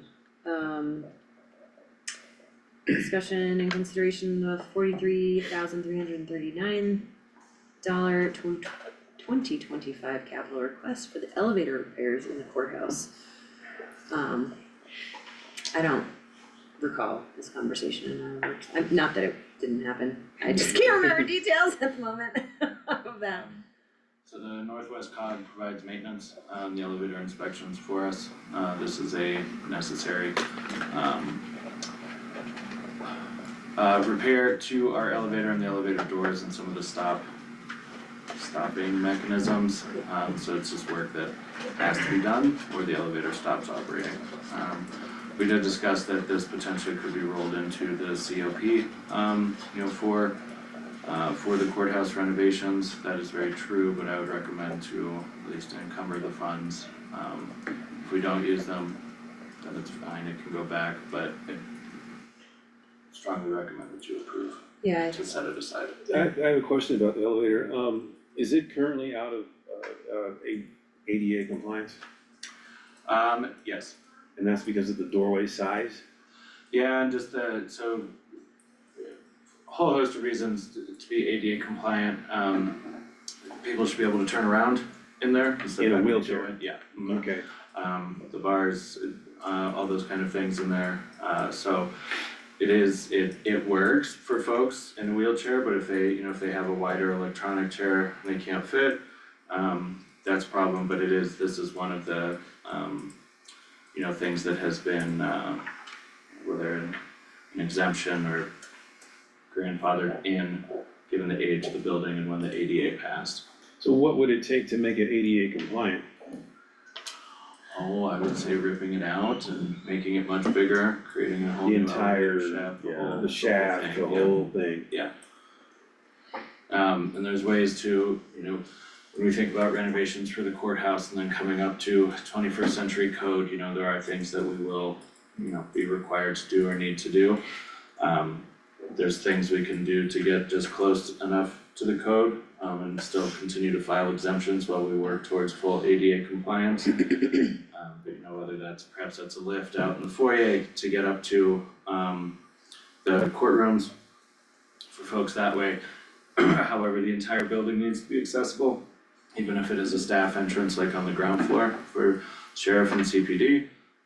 So those folks need to be able to get up, so there's all those considerations to think through as well. For now, we have something that works, and folks who are in a wheelchair can use it. It's just not the most dignified way for them to get around. Okay. Any questions, concerns? Okay. Another motion? I move that we approve the $43,339 in the 2025 capital requests for elevator repairs in the courthouse. So moved. Okay, give it a second. Any further discussion? No. No further discussion for me. Sorry, all those in favor? Aye. Aye. Right. Item 20, discussion and consideration of $7,000 2025 capital request, with an ongoing annual cost of $13,000 for drone and licensing and software, specifically as a request from Public Works, but in our discussion, we thought that this could be applied and a good tool for across the county departments and offices, creating efficiencies in day-to-day work, so. So it will be like it'll be owned by Public Works, but it'll be a shared asset, so we're not buying one for law enforcement, the assessor, CPD, all of that. Give it a shot, see how it is, but actually is functional and has the and then also the training for more staff, right, then we will explore in future years adding more to the fleet. Is this 13,000, this annual 13,000, is this for, how many operators are we talking about? Cause I know you have to be certified or to operate it. So my question is the 13,000 gonna cover the costs of like sheriff staff being trained and certified and Public Works and anybody else that wants to use it? Quite a few, if I remember correctly, it's in the. Yeah. What's that? In the request.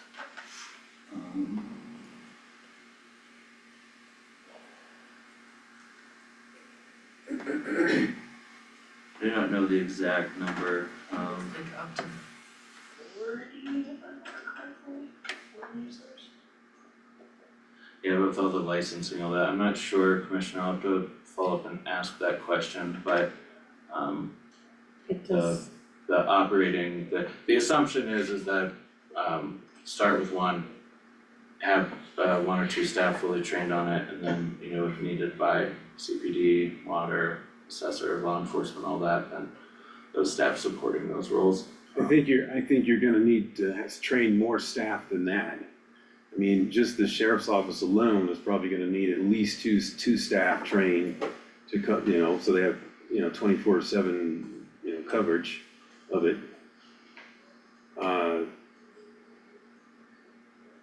it is up to, And I'm making a point of this, cause it's it is, yep, up to 40 users for the 13,000. That's what it says. And that yes. includes the initial certification and It's- FAA, I do believe, you have to be certified through them. I believe so. This says 13,000 annually for unlimited use and up to 40 users. I'd like to know what if that includes the training and certification cost of the operators, cause it's my understanding that you have to have FAA certification as an operator. And if that's not included, that's probably gonna be a substantial additional funding for this. We will get those clarifications for you.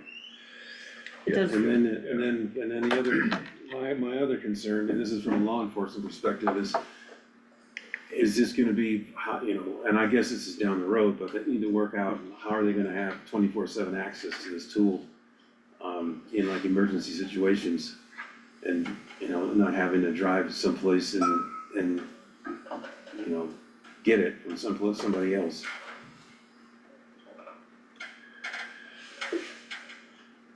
And I'm bringing it up because these drones are a really, really powerful tool for law enforcement, and they're a force multiplier, and they're really good for officer safety. And I'd hate to have this thing stowed away, locked up in public works when they need it right away, you know, to set up a perimeter or look for an armed suspect or something. And that's why I've been pushing for them having their own and not sharing it with a bunch of other departments. Table for 12.6. yep. Yeah.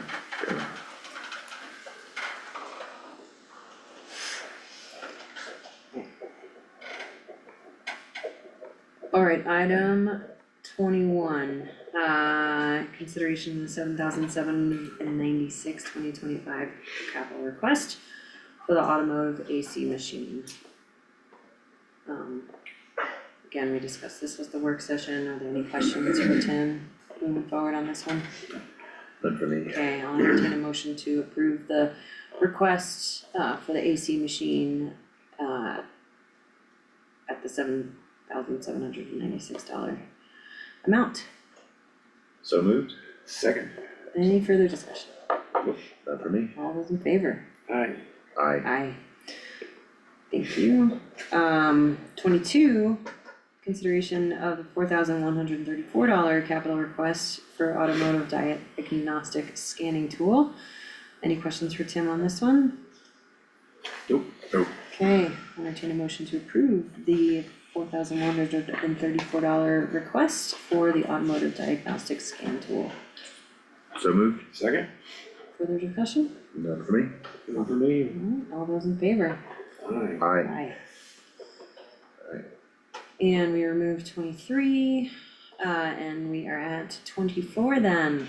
Discussion and consideration of the Office of Outdoor Recreation Industry Grant, and we have Brian Novellis here, our GO program to lead this discussion.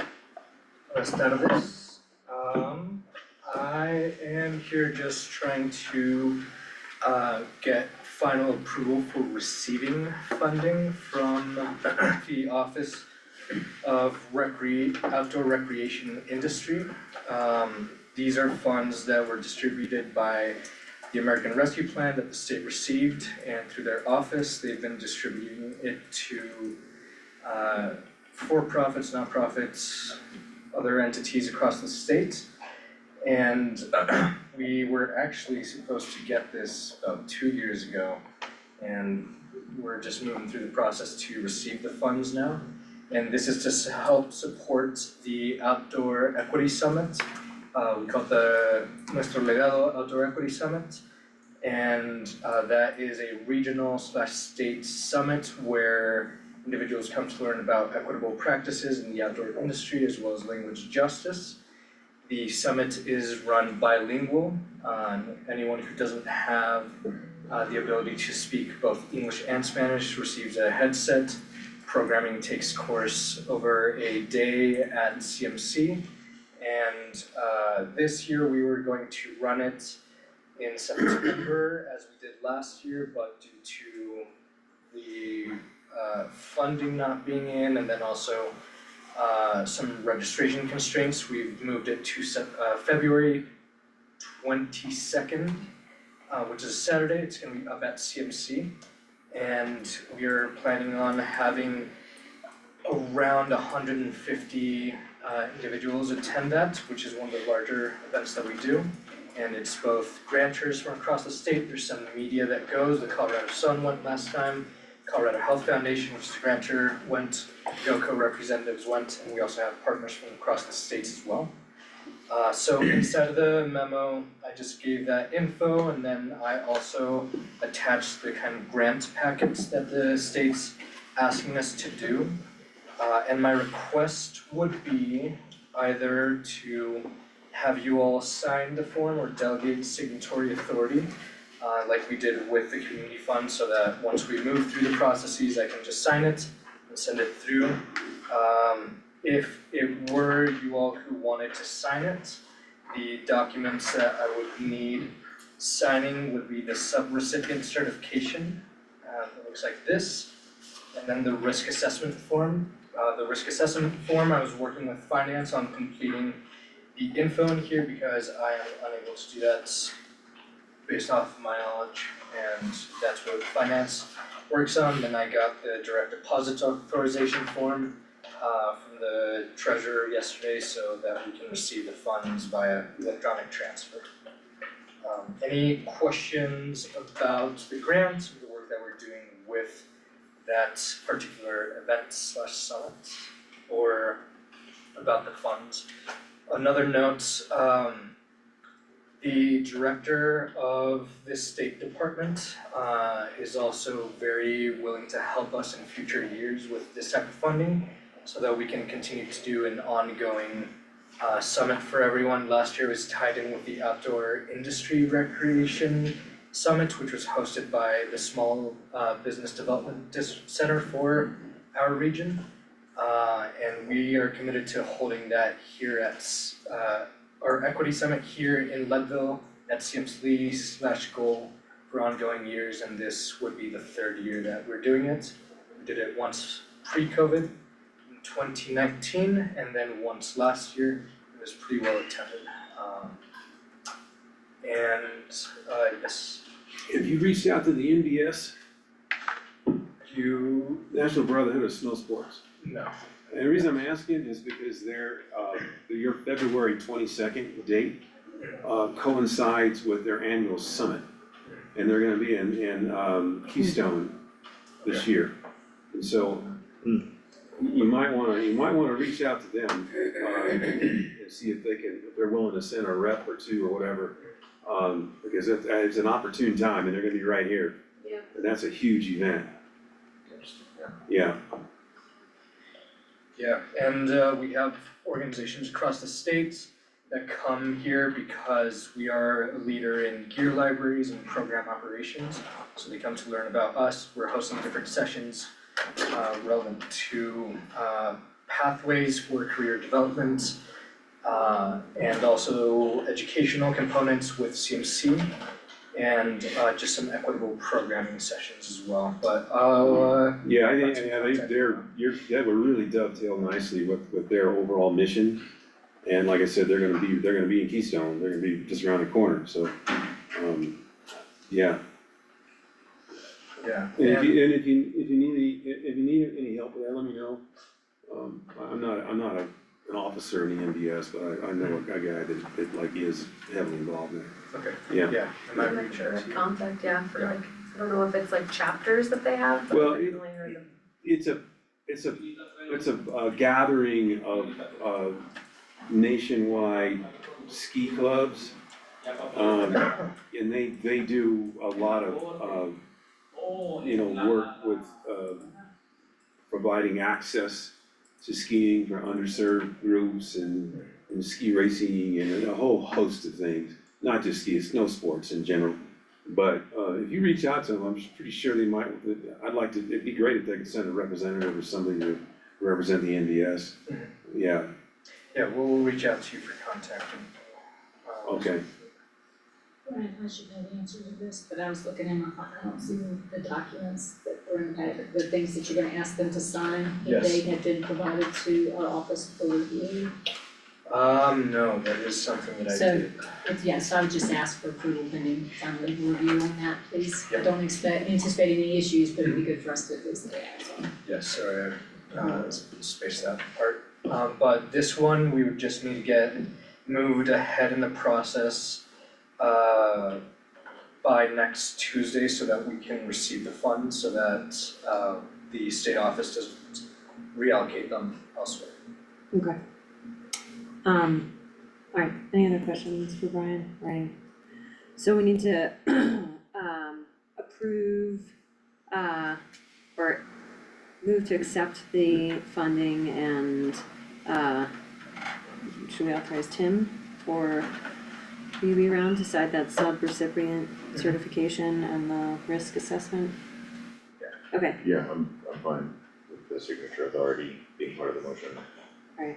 I'll entertain a motion then to approve the acceptance of the outdoor recreation industry grant and authorize the manager to sign the subrecipient certification as well as the risk assessment form. Pending legal review. So just to wrap it up, once we go through all this, then Tim signs. So moved. Second? Any further discussion? None for me. None for me. Great, all those in favor? Aye. Aye. Aye. Okay, thank you, Brian. Yeah. Thank you, and I hope to see you at that event as well. Okay, we removed the last item after what we just completed and now we have the consent agenda. Cindy, I do have some additions that I would like to see on the March 19th meeting minutes. That meeting was the meeting that we held in response to the clerk's office not being willing to Refusing to do liquor licenses? refusing to do liquor licenses. And I do think that that is an important thing to note in agenda item 9 and 10. So I have some language that I just inserted there. I don't have a problem with anything else on there. It's very matter of fact. I would propose to add a sentence, and I can send this to you too, Cindy. That's I wrote, without consultation and coordination, the clerk's office started declining to the administration of liquor licenses, which caused the BOCC to consider this resolution to continue historical administration of liquor licensing. Resolution is in effect. I'm not gonna put that, indeed, the resolution remains in effect. Does the rest of how does the rest of the board feel about that? Think that's important context or information for the minutes, yeah. Okay, and then in item 10, there was a resolution setting office hours. And again, this has been something historically that has been brought up across elected offices and departments with challenges of clerk's office hours conflicting or prohibiting folks getting things done and those folks often have to do things across treasurer or appraiser's office, as well as clerk's office, so, for the same reason, to include context, I inserted an additional sentence of, it has been a historical challenge to operate in coordination across elected offices with the office hours of the clerk's office. In particular, closure of the office over lunch. In response to feedback across elected offices, the BOCC approached this topic, attempting to create more cohesion. Okay, you're gonna send that to me, right? I will send it to you. Yeah. I'll send it to everybody, and if you guys, but I think that was, important context to add. Yeah. And that is all I have, as far as comments on the 5th and 19th, the minutes from the 5th and the 19th of March. And then again, Cindy, I'll circle back an email, send an email to you and Tracy, just kind of pushing for the rest of the year's minutes, if it's possible to get those completed, for us by January. I'll entertain a motion to approve the consent agenda with those changes to the March 19th minutes. So did you say you're looking for a motion? So moved. Okay, Second? any further discussion? None for me. All those in favor? Aye. Aye. Aye. Alright, and I think that concludes our meeting, and we'll adjourn at 2:49. Okay, thanks everybody.